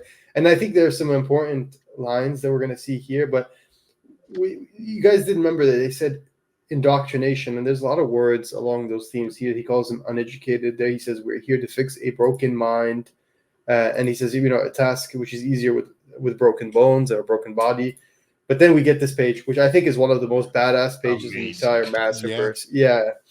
How do you? This is like a cheer moment, right? Like this is like Like like we people got are the celebrating ding too. Like that was the chefs kiss. Like they're all talking. Yeah, you hear the ding. Like you get the ding. The there, and eyes, then the you get spreading of this door, and then you Just- see the eyes, and then That's I didn't my think we'd see favorite her. part. Just the eyes through the elevator door. I love that. It's like yeah. hands, like the hands are hands the are beast is proportionate. unleashed. Yeah. And I didn't think it would happen this issue. Oh, were you saying, Garth? no. Oh no, I it was did not see that coming. yeah. One, I wasn't expecting it this issue. I thought it was gonna be like okay, we're probably gonna see Satomi actually training next issue or something. But no, just straight up pulls an Iron Man from Civil War, just pulls open the elevator. All right, I'm here to kick ass and chew bubblegum. Yeah, I'm all out of bubblegum. And I could have absorbed it anyways and kicked your ass more. Like it's fucking sick. Right. And I thought it'd be a couple issues. I think the easiest call in the Catalyst War period was that Satomi would show up in some form, and she didn't disappoint. Maybe this is government tech, right? They gave her some special metal. I don't think it's the Mercury, but I assume she absorbed something that's like most effective because she's been training. And well, she probably told them it's like because she's dealt with like what she's absorbed before. It's like just give me a bunch of this, I'll go in. Yeah. Can we get a spin-off Satomi just like training for war with like a cigar and like a helmet, just like on the cover? Like, let's go. Yeah. You think we'll get another appearance of that Mercury ass suit? I hope so. I hope so. I mean, I don't want to spoil anything, but this week I read two of the most metal like moments in comic books in my life, and one is if you read Transformers #3, and I'm not going to spoil it, but something extremely metal like happens in the issue, like to the point where you're just like, oh my god, like it's like a pure Daniel Warren Johnson, like he loves wrestling, so when you read that book, it feels like you're watching wrestling. You know what I mean? Like there's a lot of on it. Optimus Prime only did a suplex in the first issue. Oh yeah, that's true. Yeah, like the third issue literally has one of the best. Like it's predictable, but when it happens, it's so satisfying that you don't even remember anything other than that moment in that issue. But I will say, know what the pod is cooking. Let's go. But yeah, I was just gonna say thank you for telling me that #3's out. Oh yeah, you're gonna want to read that ASAP. I'll tell you one of the most metal moments in just my life. Free ad for Skybound right there. Yeah, there you go. No, it sounds awesome. But yeah, and this was the other, I assume. This is the other. Yes, look at this ass kicking, man. Like all kinds of ass whooping, just total annihilation, proportionate hands. Yeah, she lost her job, but she's taking him to school. Yeah. Like, let's fucking go. Well, Yeah. we're trying to ignore that, so I don't get Yeah. right. Massive shoulders. She She's looks freaking kind of like, Vi. looks Yeah. like Murph, like Murder Yeah, Falcon. I see Vi. Oh Yeah. yeah, I kind mean? of like Like, Vi and bit of yeah, Murph. Vi as Yeah. well. Yeah. So Go. she's just kicking ass, taking names. And it's a throwback because what other situation have we seen a Radiant Red and a Radiant Black with a half cracked helmet before? Bar collapse, Ooh. anybody? But but that's where she gives him the line, the reassuring line of, "Look, Ava dropped me on the roof. I'm not collapsing another building on you." Yeah. Cheeky. It was a nice touch. Okay. And she doesn't say anything else, right? Wait, Well, that she means said- Satomi gradually went down to the roof, went down the stairs, find the elevator, and then went back up. Gotta have that entrance, Could have right? just smashed her way through the ceiling, but then again, just lands, Yeah. accidentally kills Nathan.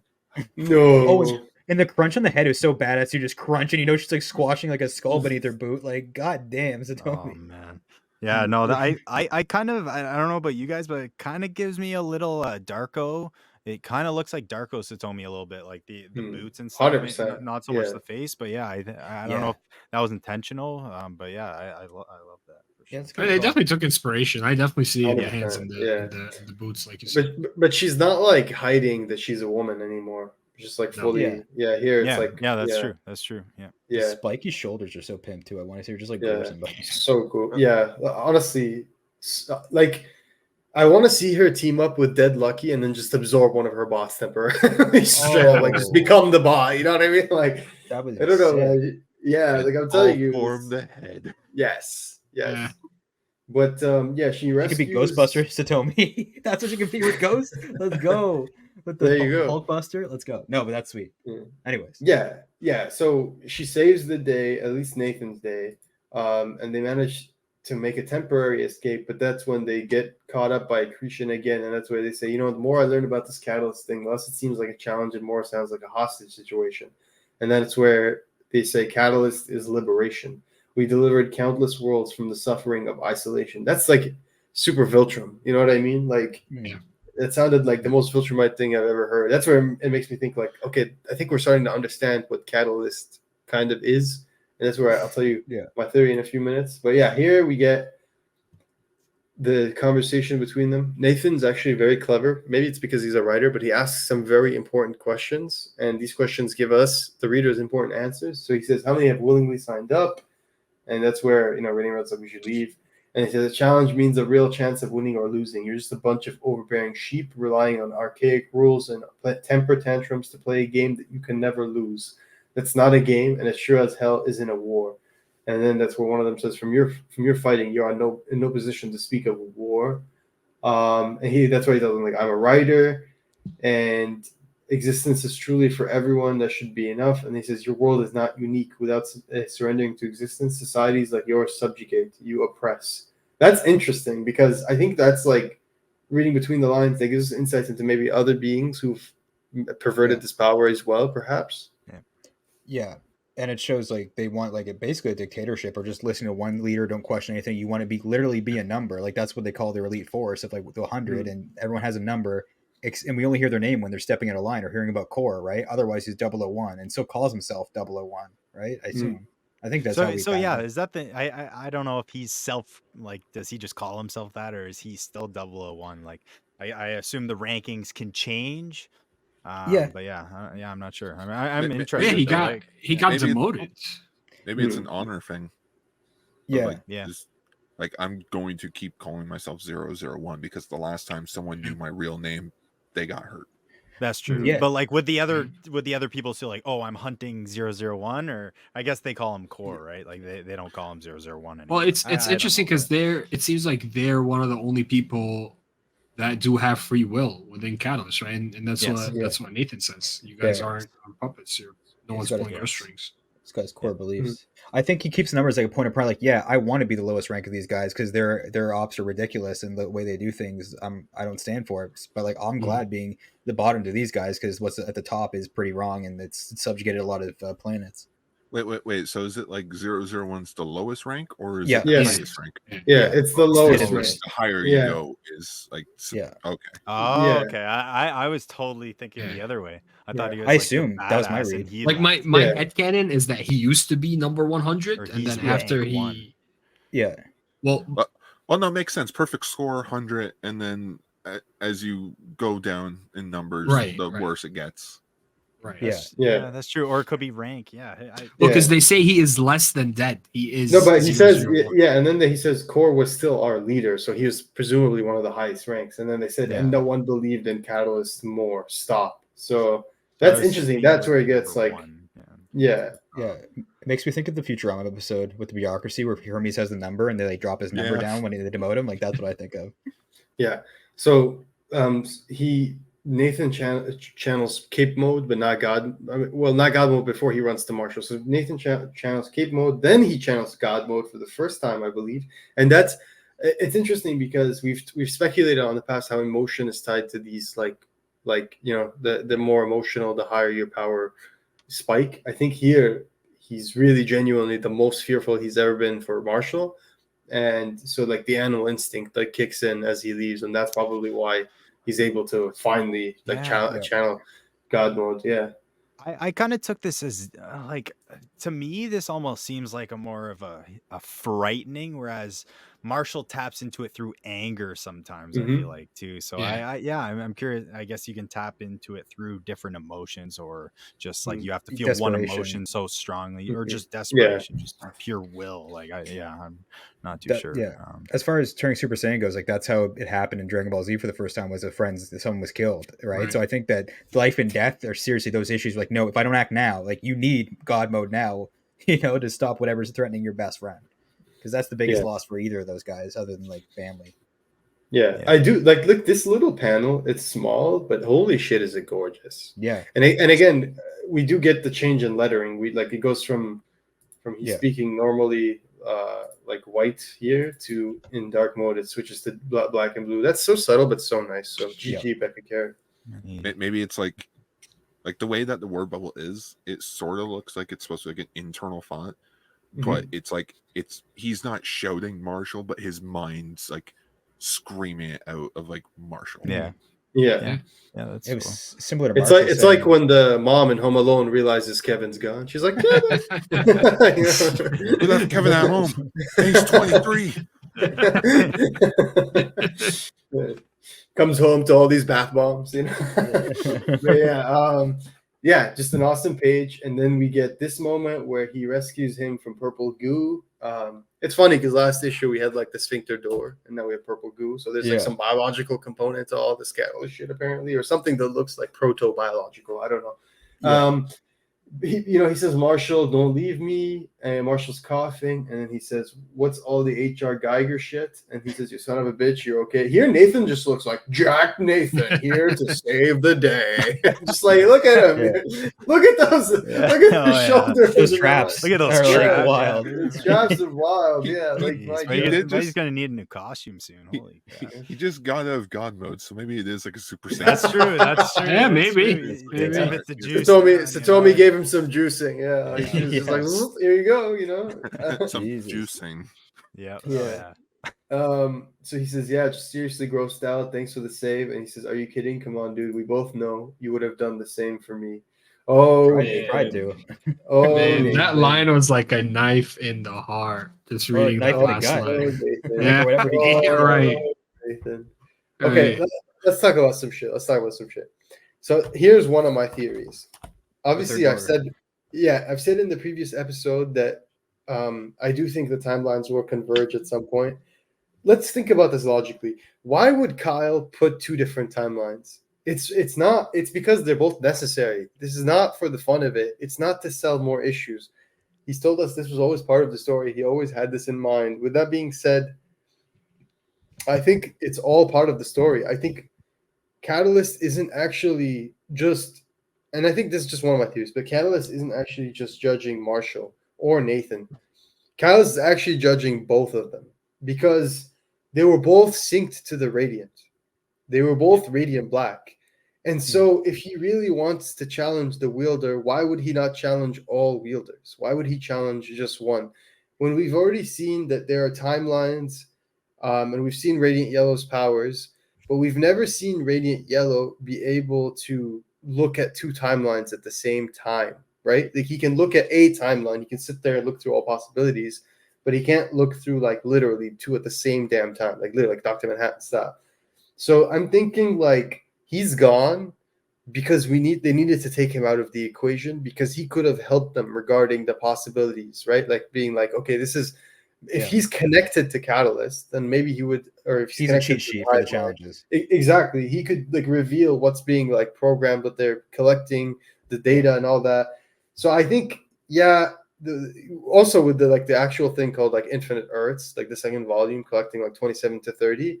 I think that's like them telling us that there's more than one reality. So I think the whole thing, especially being like one of the main motifs of the series, is a black hole, right? And accretion is to like gather more. So the accretion is a hive mind, right? Like they're like controlled by whatever the big thing is, but Premier is a vessel. It's not like the actual like entity, right? Yeah. So it makes me think like kind of like the entity, like in the Green Lantern thing, right? Like he had a mind of his own, right? Yeah. Like here it's like the entity has a mind of its own. It's obviously super intelligent because throughout the last two issues, it mentions specifically that greater beings, not just greater humans, but greater beings, which is the first time that we really get a cosmic, like a mention of something truly cosmic, like beyond just the humans. They're saying greater beings than you have like been selected, have tried, and we've already seen Kor's face. We know he's not human. He's humanoid, and that's what he tells them. He's like, you would refer to us as humanoids. So what if that's what it is? It's kind of like Viltrum, where it's like this entity that goes to planets, acquires the best of them, right? Kind of like Viltrum does, like how it takes it does it in a reverse Viltrum way though. So here it goes to each planet, it acquires the best intelligence, the best like heroes, the savior, the whatever, and then judges if they're worthy to be added to their ranks so that they may be a vessel, right? Like that's like the vibe I'm getting, right? Yeah. And I don't think you're very far off. We don't know what tools they have either. Like this is just for Radiance. They could have the advanced versions of these where they can see both timelines and manipulate them and stuff like that. Yep. And then looking back, we've gotten teases, right? Like we've seen that they were both synced to the Radiant at once and that they had to make a choice. So it doesn't like maybe that's a further motif about the nature of free will, right? Because like perhaps the Radiant cannot like program between or like just like work between two different wills, right? There has to be like a singular vision, and maybe that tells us a little bit more about the hive mind, since it is in a lot of ways a singular vision, right? They're operating by the code of existence or whatever the fuck they say multiple times. So it's really interesting to see like those two differences. But yeah, I do think even if I'm wrong about what the catalyst goal is, I think 100% the timelines will converge.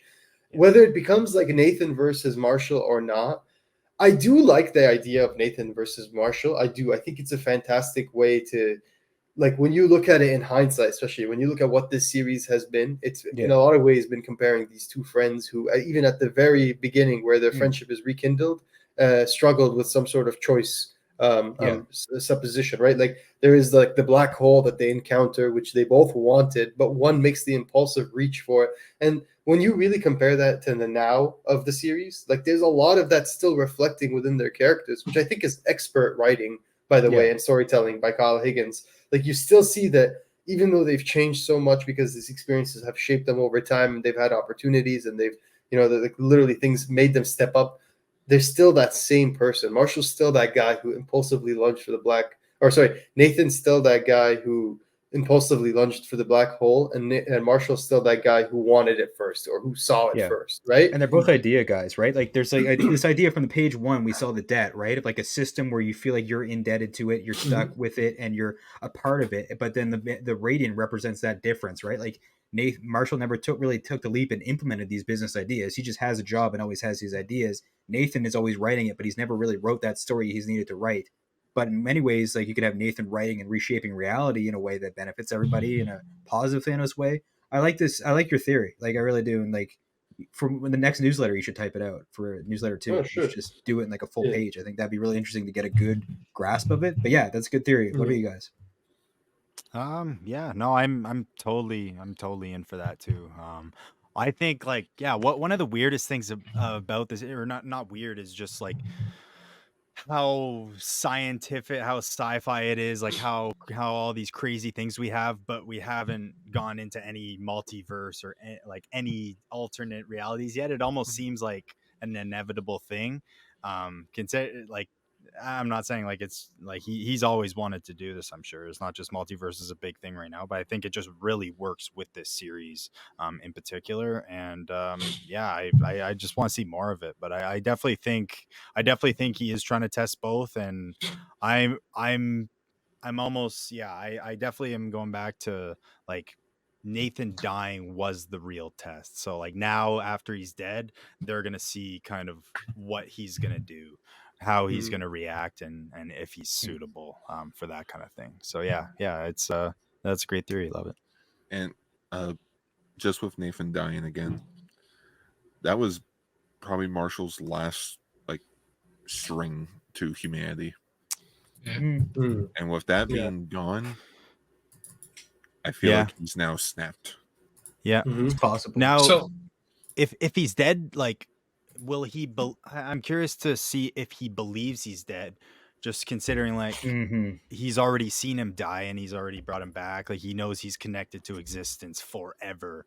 But he can't afford to lose that time. He has to make the choice of going into existence and losing the war, right? Or maybe saving him. That could be an element. I guess, yeah, that's true. I like that. I like that a lot. the last time he was in existence, he was gone for weeks. I like that a lot. Yeah. But do you guys think Nathan passed the test and Marshall failed, or the other way around? I think they both passed, but Yes, I think I the way they think passed is different. it is Okay. how it's meant right now. I think now we're going to see the test. I think now's the test. Now that they're kind of in their own situations, now that we get to see them react kind of without any of the, or I don't know, not crutches, but things that could, I don't know, change their mind and Well, 'cause whatever. Next episode's called We'll The Third see. Door, so Yeah. who knows Yeah. what that's gonna. Yeah. That's But like interesting. you don't know if it's like, again, if it's like the test is indoctrination, perhaps like maybe they passed the physical test, but there was an element of them that was influenced, because if, like you said, Marshall becomes evil, isn't he somewhat like, you know what I mean? They shifted his attitude in a way, right? Yeah. Right. Yeah. He's doing it with violence. He's solving it with violence. Yeah. It's Which education. that's True. another point. Like let's say Marshall does be like the obvious thing would be Marshall turning evil from this whole thing and going to fight Nathan or whatever. Even that, like it would, even like if one of these characters turns out to be a villain, I think just being able to see like that will be like our version of that character turning evil, you know, so it'll mean even more. Like it won't be just like an alternate reality, like But- we but- see. Yeah. But the fight, what yeah. does it come down to? Does it come down to, like, I think the only way they could justify a fight between the two is if in this timeline, Marshall continues to want to win the Catalyst War, but becomes so jaded in his like quest that he becomes just a very like gray area character. Whereas like in the other timeline, Nathan's the same way, but because of his fear of failure, he's failed at everything. He wants to not fail at one thing in his life. That's why he takes it upon himself so heavily, because he knows this is his responsibility. So what happens if they get pitted up against each other? Does it become a war of the ends justify the means? I am the better Radiant Black. I deserve it. Like, is that how they're going to fight? Because like, I feel like that has to be set up a little bit better if it is. I'm starting to think I think I literally just saw that so in 25 like they're trying to test these guys and oh shoot, sorry I just lost my thought. Yeah. It's all good. No, What's no really worries. sticks out to me is that we didn't get Marshall's last name for forever. I don't know why we waited that long. And the fact that it's Yes. Ward, I don't know what the significance there is. And that's just something that's been stuck in my head. I don't know how big it's going to be, but it's just weird not to give him a last name forever. I wonder Yeah, if I that know. ever. Wait, come we back. finally got his last name? It's Ward, just- yeah. I think they said it in a letters column one time, and then the robot said Yeah. it, I believe, once. A few Just issues back. very slight. Yeah. Like it wasn't a big The- deal the- at all. yeah. So it's Yeah, it's- the best place to find it is Supermassive had a second print. In the second print of Supermassive, they have character profiles in the back of every character, and they have him named there, like named Marshall Ward. So Yeah. So, Yeah. Sorry, I remember what I was gonna say. So, yeah, in 25, they talked about the previous wielders of the Radiance and how they were taken over, like they were actually brainwashed or whatever, so that they were just hosts.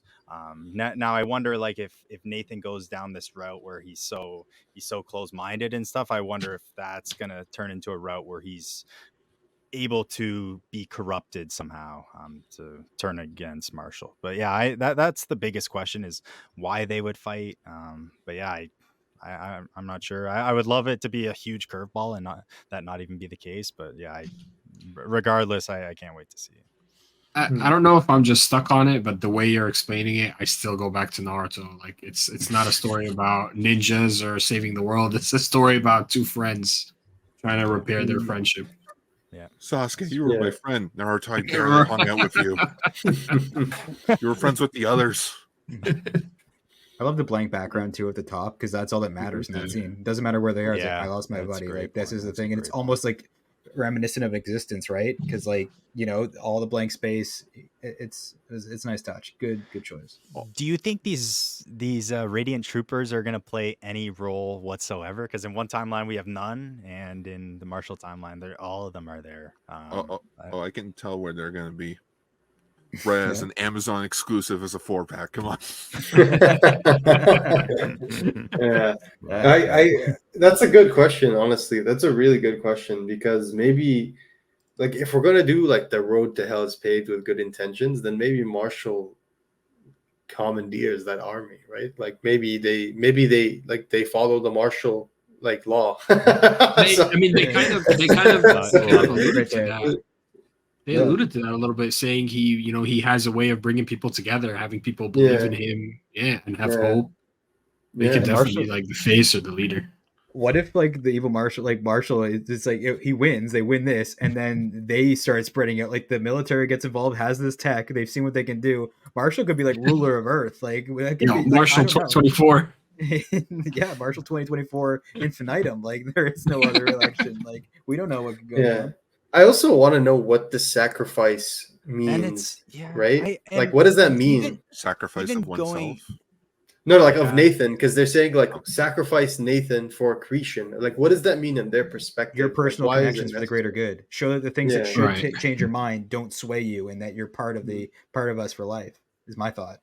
Yeah, that's a good point. I don't know. I'm still kind of going back, like thinking about like the beginning, like when the robot says like, "Will you kill him?" And Nathan says no. I'm just saying, like, if it was Premier, why would Nathan hesitate killing just some random person who's trying to destroy the world? Like, why would he hesitate? I don't think he's a killer, right? Like, I don't think.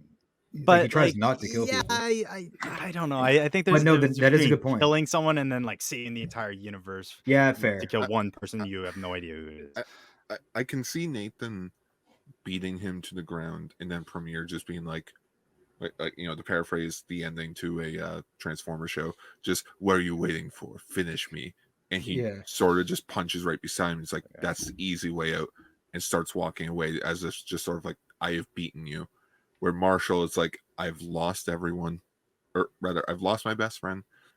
Everyone else sort of just puts up with me. I will kill you.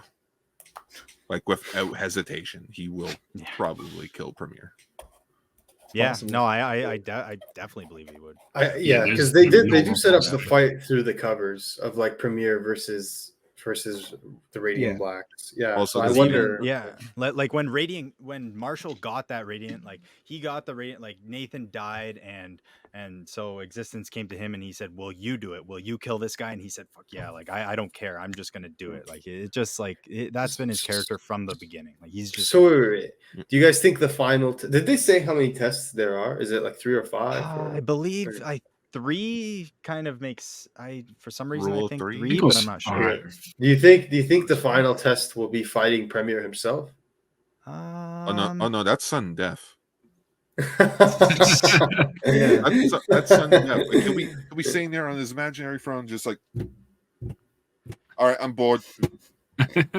Maybe you think you passed and the Premier flies and breaks your back, and then you really who knows, right? Like, I don't know. It's interesting.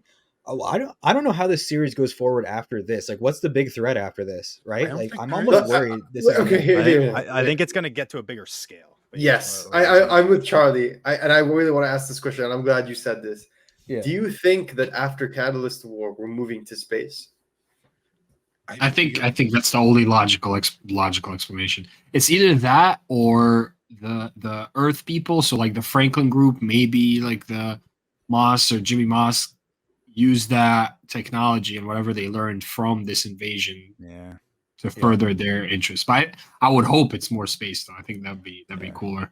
We know Good, there's good. more cultures out there. Like we Mhm. saw that one race that all those all the Radiants kind of wiped out before. Like there's kind of a weird race there. Like there's lots going on. I think out in the galaxy that's primed to explore for these. I can see it ending, but I also see plenty of meat on the bone. If I wrapped it up now, I feel like there's a lot unfulfilled. Yeah. No, Yeah. that's fair. Also, that's Yeah, fair. this was one of the most fulfilling issues of the run, 100%. Oh yeah, definitely worth the wait. 0.5 or Yeah, base. worth both the of wait. them. It was a Both long of them. wait, but Yeah. it was worth it. No, It's these worth the were wait. excellent issues. And I just want to say to all of the people who were doubting Kyle Higgins, I think Kyle and co, like Kyle, Joe Clark, Marcelo, Eduardo, Tobias, Rod, Raul, Becca, Michael, I think everybody delivered on what they promised in the Catalyst War so far. Like we were concerned, and when I say we, I mean we as the general readership, not we on the podcast. We were concerned with how different each issue was going to be. Are they going to do like just half different? Are they going to recycle some lines? When we read 25, we were like, not sure. We're like, okay, it's like you guys said earlier, it's just the last page that was really different. But these last two issues, like 26 was mostly different. Yeah, 27 is completely, especially this one. They're completely different. Yeah. Like you really need both issues. You cannot read this without both issues. And I would There's say a similar like skeleton, but the musculature and the flesh of the story is totally different. So Tomi's appearance is way different. They're different issues, in my opinion. Like, yeah, 100%. And you're really gonna want to read both to see how they both progress. And the beautiful part is we still don't know. Like these are such good stories. They're so satisfying. We talked about how just last episode we need more. We need, and the reread it's not as satisfying because you have to read 25 issues of like slowly not revealing things, or like okay, 26 issues and you still don't know who 001 really is. Well, here 27 issues and they give us like 5 to 10 issues of lore here, and it was super satisfying. It was done expertly. It wasn't rushed. It wasn't an exposition dump. It was smooth. If I had to like score these issues, I would honestly give them both 10s because I thought they were like genuinely perfect. Like they really pushed the story forward. Yeah. You like these or the existence issues more?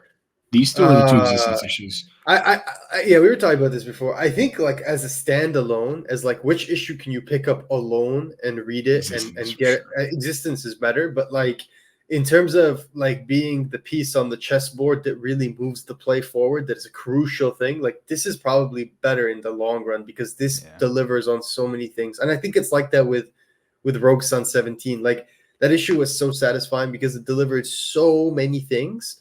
But is it like alone, standalone, the most satisfying read? We could probably say 7 is, right? Because it was like the most fun to read on its own. Yeah.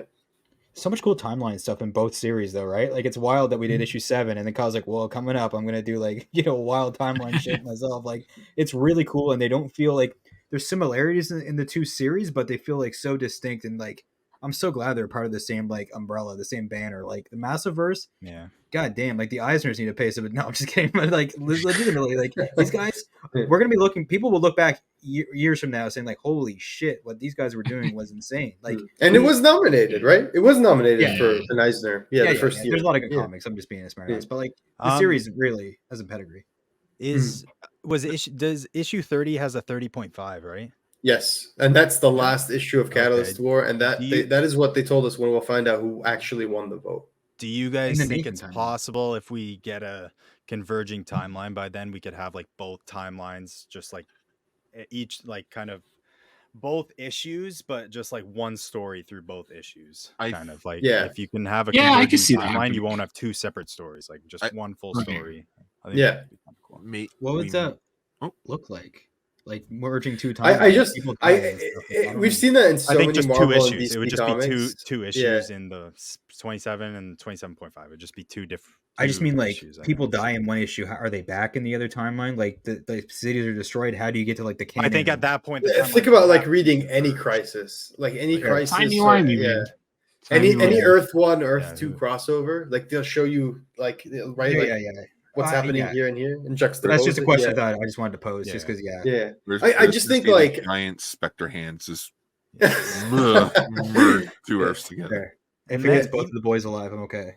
even the I- first line 001 ever said to Marshall, I went back, like he said, I'm 001, marked for death by Catalyst, now in service to the new way. And now we know, right? Like now that means It all makes sense now. Yeah. now it Yeah. means something. And I'm excited to go back. it only took 27 issues, 20, Yeah. like 30 if you count like the I 0.5s, know, right? man. So I haven't Almost read 2 years 17 yet. almost. I tease, but seriously, thank you, Kyle. This has been an incredible issue. Yeah. Satisfying to read. Gave us like 2 hours of reviewing to do, basically. Debatably the best Massiveverse week we've had. Yes. With the Broken For on 17, real, which I haven't read yeah. yet. Oh, Yeah, Rogue Sun was was emotional. top tier Yeah. as well, man. I gotta read that. And I do want to say before I Oh, forget, thanks for joining us, Garzilla. Like Godzilla -1 was dope, but like Garzilla as our +1 is like top tier. So thanks. Yeah. I had that joke for like half an hour. But no, I like your insight. You're really like grounded and you have like a really like practical kind of way of like you add a good flavor to the show. Well, as a screenwriter myself, I really appreciate how different and original this story is. I love, not to gush with you guys, but I do love listening to the podcast because thank it's you. nice to listen to like these deep thoughts. I wouldn't have thought about the whole Nathan and Marshall thing having to fight eventually thing. I wouldn't have. It like I probably would, like, not gonna lie, I listen to the podcast while I do my walk, like do like a morning walk on the weekend. And so like, you know, just listening to that again, my brain like start functioning. I'm like, shit, yeah, that makes sense. Also, dude, I've been wanting to say this. These like tech suits that they wear, as like a big Toku nerd I am, I fucking love them. These scream just like Metal Hero. Yeah. It looks like. Yeah. The best part is that like if you wanted to cosplay as a Massiveverse character, you genuinely have so many options, which is like crazy to me. Like you could be Jaw, you could be one of the Accretion, you could be one of these like Starship Radiant Troopers, you could just be Marshall like, versions with the Hawaiian shirt or the no shirt. Or there's variants, right? Like there's literal helmet costumes and boxers. Just do you guys think when they did that because we've been complaining about costumes? That's all like give Radiant Black a new costume. Well, he's shirtless Radiant, bitch. Like, you know. I could do dad bod Marshall, but yeah, I noticed that Nathan, when he's Radiant Black, adds more clothes like the scarf and stuff like that. Marshall usually just like changes, swaps out a shirt, or just doesn't wear one, which is his thing. I guess. I'm sorry, I wasn't here for the 27 discussion, but I just love it. It's like, why are you still wearing the helmet? Secret identity, dude. They're the government. They probably found out like a few months ago. Exactly. That is very true. Yeah, exactly. We didn't want you on the first half so that we know you love the podcast, so we have something fresh and new to listen to for that first one. I didn't think of it that way either. I didn't. I also didn't want someone like joining us and be like, guys, I normally listen to this show and they're normally an hour and we're 2 hours deep. Like how long? Like how long is this gonna go? He's like, guys, it's the massive. This is what Kyle's doing. It's a big week, man. Yeah, it's a big week, and the thing is, like, we were gonna do Rogue Sun today, but then we're like, no, we'll have to save Rogue Sun for tomorrow because we really ended if you guys did Rogue Sun today. We want to really go deep into Rogue Sun because there's so much that happens here. But man, I can't stop praising these two issues enough. I really like. I've read these 3 times each so far, so I like. And I honestly. I know we're so into it, man. The first time I read it, I swear to God, I couldn't I read it so fast because I was like, so when you're just like, oh my God, like that. Yeah. That's how I was reading it, like, oh my God, like what's happening? Yeah. So then I read it and I was like, I want to make sure when they get a lot of lore, I want to make sure I understood everything correctly because it's a lot, right? It's a lot to absorb. He literally just told us like why the Radiants are here, why Premier's here, why Catalyst here, what the fuck Accretion is. Like we get all these words that we didn't know, right? And if you remember, the first time we heard Catalyst was like issue 9 or 10. So it's been a long wait. It's been a long wait, man. We take it seriously. We want to give the readers the best interpretation we can of this stuff. Like we don't know 100% the canon, but like we even ask each other questions to bounce off and second guess before we air because we want to give you guys the best, takes we can. So, There's also just so much to absorb. Like I think someone once said, like, you can choose the pace of a comic book, and that's what makes it different from other mediums. Like you're in a movie, you're sitting through it. In a song, you're going with the tempo, but in a comic book, you dictate the tempo, right? You go at your pace. And I think when you're reading it, I think there's so many subtle things in this issue that, like I said, like if you really reread them, you'll notice they did a lot more eye play this issue, like mess with the eyes to convey emotions. Like look at this page here. He literally looks like traumatized. Like he looks like that he's like he's snapped. Like you remember, like this took me back. Like, and it's also the feelings. I think that's what makes Kyle like such, like Kyle's such a good writer, and he knows these are super amazing issues. And so this has me like literally reliving memories of when Jason Todd died. This is like I was a kid when I read that, right? Like this is seriously how I found. Like, oh my god, like this is like, you know what I mean? You're Also, like you have holding Joe him. pumping things up. Like those two were talking, like, how can we make this like as much of a gut punch as possible? And they nailed it. The transition when they're bleeding, like when he slits the throat, because you're going from like, think about the colors. The whole issue has been mostly blue and green in that issue, and then you go from like, oh, I just painted the whole camp red, and it's just like blood everywhere. And this is a sci-fi like comic book, so you're just like, holy shit, you know what I mean? Like it's just murder straight up in here, like you know what I mean? What were you saying, Gar? Oh, just if I had a nickel for every time Kyle Higgins killed off a character during a major event, I would have 2 nickels, which isn't a lot, but it's surprising that it happens twice. But you guys see, like this reminds me even just this scene of like Mark, and this is minor Invincible season 1 spoilers. You know, Yes. You know, what were you thinking? Whatever the line is, like when he's on the mountain beaten to a pulp, like he's just basically about to murder his boy. Like it's like that's the level of emotions we're dealing with. Like look at the way Radiant Black is holding. That's like Kyle when he discovered that his girlfriend was fridged, bro. Like straight up, like look at the devastation on his face. Like he just looks like he's done. Like he looks like that's it. Like you know what I mean? Like we're about to get a whole different all different Marvel next issue. Or Marshall next issue. Yeah. And the layers of guilt are different because like this is his fuck up, right? Like Nathan died being Radiant himself. This is I took the Radiant from him. If he had the Radiant, he might not have died, and I didn't have it when I had it. I couldn't save him. So the guilt it's a lot more different. And I was thinking like, is Marshall really gonna go evil? I think it's possible with this much guilt infused in the death of his best friend. This is like the Invincible scene. It's like make sure they're dead. You know, it's just like he just like beat the shit out of these zealots, and then one of them managed to just like pour it in and give a quick stab, and it's just like, dude, that's gonna scar him for sure. And he's gonna relive that moment, right? He's gonna be like, if I did this differently, if I did this different, dude. Like, look at his face here. Wait, where is it? This was badass. We understood like how badass this issue was. Like, look at his eyes, man. Look at his eyes. That's like. I think it's the tendril. I think it's the tendril, or all the things grabbing him. I think it was Mouse. That this is the page that gave me Oblivion Song vibes for sure. Yeah. There's a couple pages in here, but dude, look at this right here. He becomes like his own.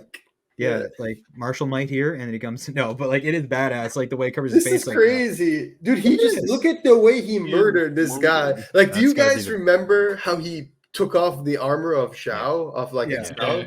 He literally just blew this guy up internally like that. Like just it's Adam Eve with no blocker, basically. Like I will manipulate you're dead. Like that's this is Dr. Manhattan shit right here. Literally, right? Like this is like Dr. Manhattan killing someone. He just literally blew his atoms out, and he was just like, "You're done." Yeah, and I like the kind of gore where I have to try to decipher what the fuck I'm looking at, right? And it's like you're like at the face, like being sucked. Kind of make out a head, like you see his neck. Yeah, no, it's amazing. I know these aliens bleed red too. They are humanoids after all. But animators, good luck trying to do that in a TV show. Like Jesus. Look at that. Amazing. Red too proceeds to bleed green. It turns red eventually. Because there's a big market, I think, for superheroes that aren't just like dark and like adult. For this, like Punisher's pretty like dark and gritty. And, like this is dark, but it also has like the lighthearted stuff with Spider-Man with the grit and the gore and like the real life stakes and the punches. Yeah. Not that Spider-Man doesn't have punches, but this is you won't see this in Spider-Man. It's mature, in a sense. Like, and there's a finality to it. Mm-hmm. Like he's not gonna come back like Gwen. You know, sorry. No. Yeah, like who knows? Maybe this won't end up like Shattered Grid, where Tommy Oliver does come back. Spoilers for a comic that came out like 5 years ago. He might not end up like Ghost. Oh, keep going. Oh no, just that was essentially it because Tommy died at the beginning of Shattered Grid, ended up coming back by the end of it. This I feel like maybe it's going to be like Dragon Ball, where we've already brought him back. We can't bring him back again. No more wishes. Okay. I would like that. I would like that, honestly. But even like have Marshall again live with that guilt of like I just got him back. Yeah, we had a plan. Oh, like the Burnett's next issue at the beginning of part whatever, like part 1, that's going to be the worst thing to see, right? You can picture the panel, right? I'm like, oh my god, they just got their son back. It's war. Can't Like there's imagine no how outlook. devastated Kathy's gonna be. No, now I'm just shocked about what if he finds his laptop and he sees like he starts reading what he read and it's like he's going to kill us all. No, you know what's the worst? Yeah. Braden gets that. Yeah, hopefully laptop and he publishes it. deleted that. Hopefully he deleted Yeah, it. I hope he his finger deleted was on the that. button, Yeah. but we Oh didn't see the no, words man, go that was away. a Google Doc. You can history check that shit. It's gonna Yeah. he's gonna see the last edit thing. He's gonna click on it and then like Oh man, The yeah, fuck? that would definitely be devastating. Quick Yeah, question that would- before we end here: is this We can't even show that on muscle YouTube. memory? Like we're demonetized right now for showing that. Yeah, keep going back. Is he muscle memory for doing this? Like, is this because he looks so comfortable doing this that it makes you think this is not the first time? Is it like a pure moment of like eureka? I discovered I can do something new, or do you think this is something he knew he can do, but this is the first time he really let loose? I think because he's 100% synced with the robot now, like just subconsciously, even if he doesn't consciously know he could do these things, like deep down, if push comes to shove, his instinct will take over and do crazy shit like this. That's right. I think it was the same thing with dissecting the armor, like exact Right, same story right. kind of thing. He knows how to lift you with like highlighting their body, so I guess he just took that energy, put it into a ball, and then put that into a person's chest, and knew that the gravity might rip him up. Like he doesn't care at this point. Like I know this is gonna fuck this guy up. Yeah. Boom. Like I don't know if he knew for sure, but he knew it wasn't He gonna had be a good pretty. idea. Yeah, he had a pretty good. He's pissed, guess. right? Like this is Yeah. rage mode, and you don't think, you act, and he's like, you're not being creative. Plus, he does have that creative mind, like Nathan as well. Where I do like the dichotomy between the two of them, where one's business minded and the other one's more like artsy, right? Which is really cool to show the difference between the two of them. Like, I got it. Like, hats off. Like, we do. I wouldn't even say we kiss ass because these writers of this team has been kicking ass. Like, I can't even what could they do to surpass this? Yeah. I agree. I really and we asked that question last issue when we were getting ready for the big the big next issue, and I'm sure we'll be asking ourselves the same question next issue when we read Radiant Black number 28. So I think that's a good place to end our conversation for Radiant Black 27 and 27.5. Before we do, guys, we just want to say, first of all, an amazing thank you to Garzilla for joining us today. We loved chatting with him. We had a fun time last time. We were really disappointed when he had to go out, even though we included it in the episode because we loved talking with him. We were super happy to have you on the whole time this time, chat with you about Radiant Black, hopefully, and not the only time. And I think you couldn't have picked a better issue, to be honest, to come chat. Yes, it's a good one. You could say it was gut wrenching. Yeah, for sure. Yeah, We got to it's thank nice the patrons too. Yeah, for a series that's inspired by Invincible, it was nice to finally get some of the Invincible aspect alongside the Power Rangers influences. Right, it's really cool. Comes together really well. Of course, not to take away anything from Kyle, Joe, Marcelo, Eduardo, Tobias's work, and everyone else. Of course, the colorist Raul and Rod. Everyone did something incredible with this issue and with this storyline. It's different. It's fresh. It's new. All these reviews you can see. I think I saw AIPT. I know Matt Martin, one of our moderators in the Discord and a friend of the show. I know he posted his review on this and gave a really good review with the Nerd Initiative. So check out that. So many people have been reviewing this series and they've been just praising it, and it deserves the praise. Yeah. My only hope is, I hope Radiant Black doesn't get snubbed for Oscar or for Eisner's in the future. Like, it doesn't have to win an Eisner. If it deserves, it should. But I'm saying, like, just to see it nominated again. Yeah, I think it deserves it. The story's been so good. I think this is honestly, like, dollars to donuts, like the best superhero indie book there is right now. Like, I really do. I don't think there's anything better than this. And I'm, the fact that we're getting two different books at the exact same time.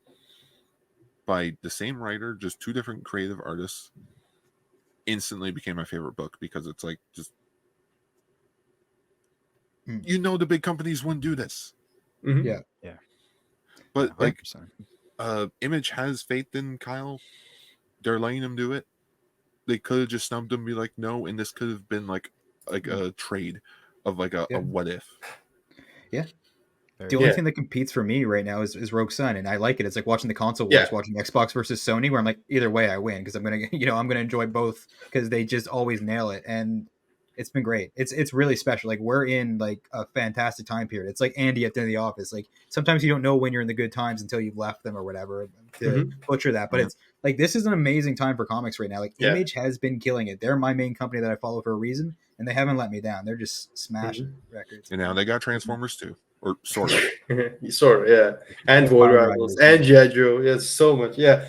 It's a good time to be a comic book fan. We say this all the time, guys. If you're not reading that many books, give yourself a chance to expand your mind when it comes to your reading, your comic book reading palette. Read some indies, read some Image, read some Boom, read some even smaller publishers. Read some older books. Read some older, yeah. The publishers is lying there rating. I spent the first half of this year just reading the original Amazing Spider-Man run. Oh, yeah, very smart. Nice. But that was a great time.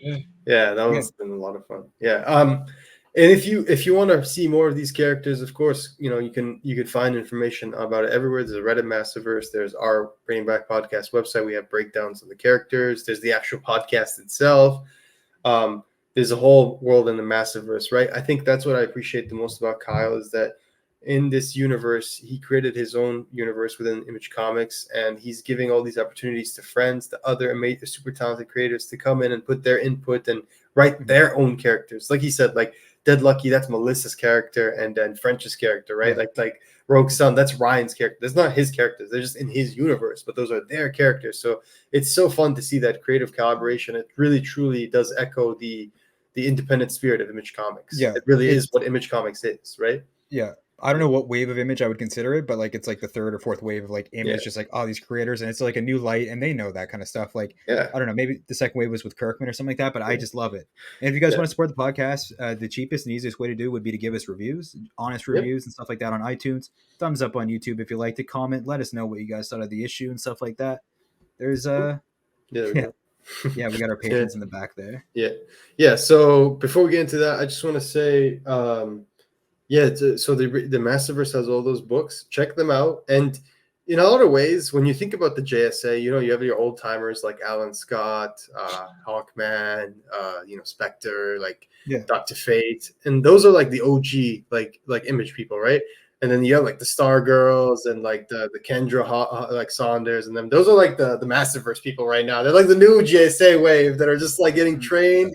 Like they're going through their motions. They're inducted into the JSA.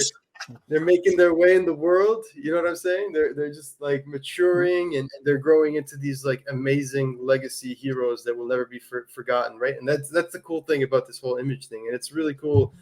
The history, but even if you don't, just to see at a comic convention a poster with Spawn, Invincible, Savage Dragon, and then like Radiant Black. That's so cool.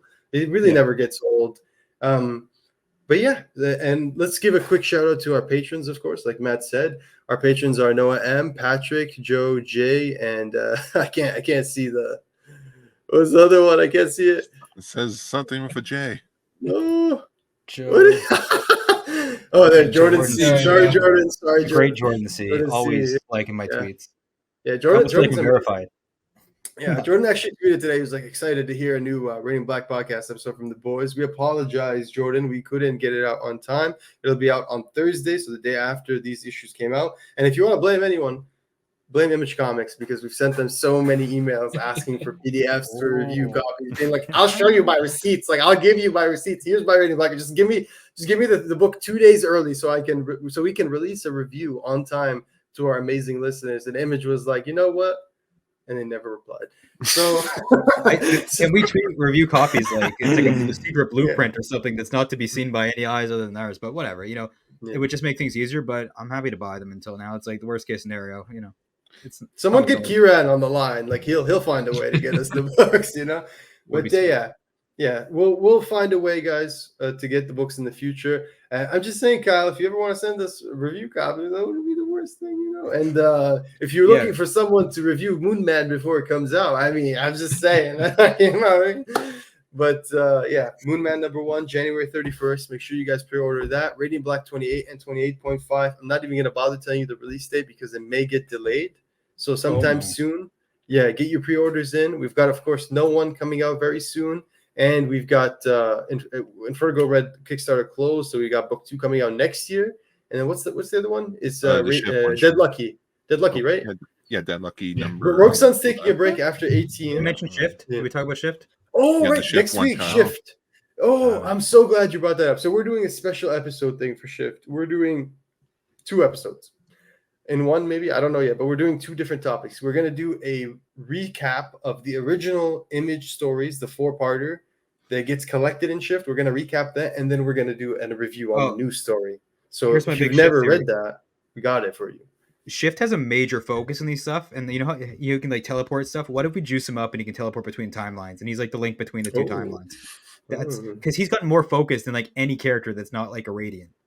That's a Yeah, potential that's right true. I like there, 'cause- that. and it shows how he has the world in his hand and stuff like that, and that cover for the little collection there. So just putting that out there, that's a potential thing to happen. See? Yeah.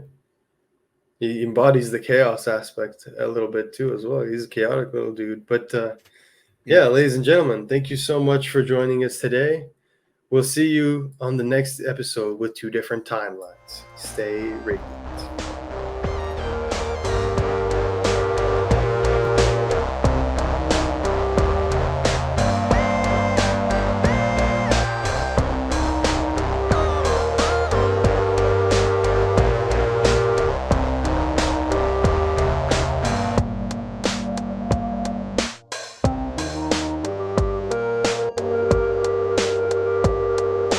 Welcome to existence. Welcome to the Radiant Nathan podcast. You've been caught up in the Burnett. We discussed plenty of leather-bound books. He warned us. Okay. He warned us. Just We wait. discussed- Just wait a second. Just redo it. Just redo it. No, why? It was so good. Oh.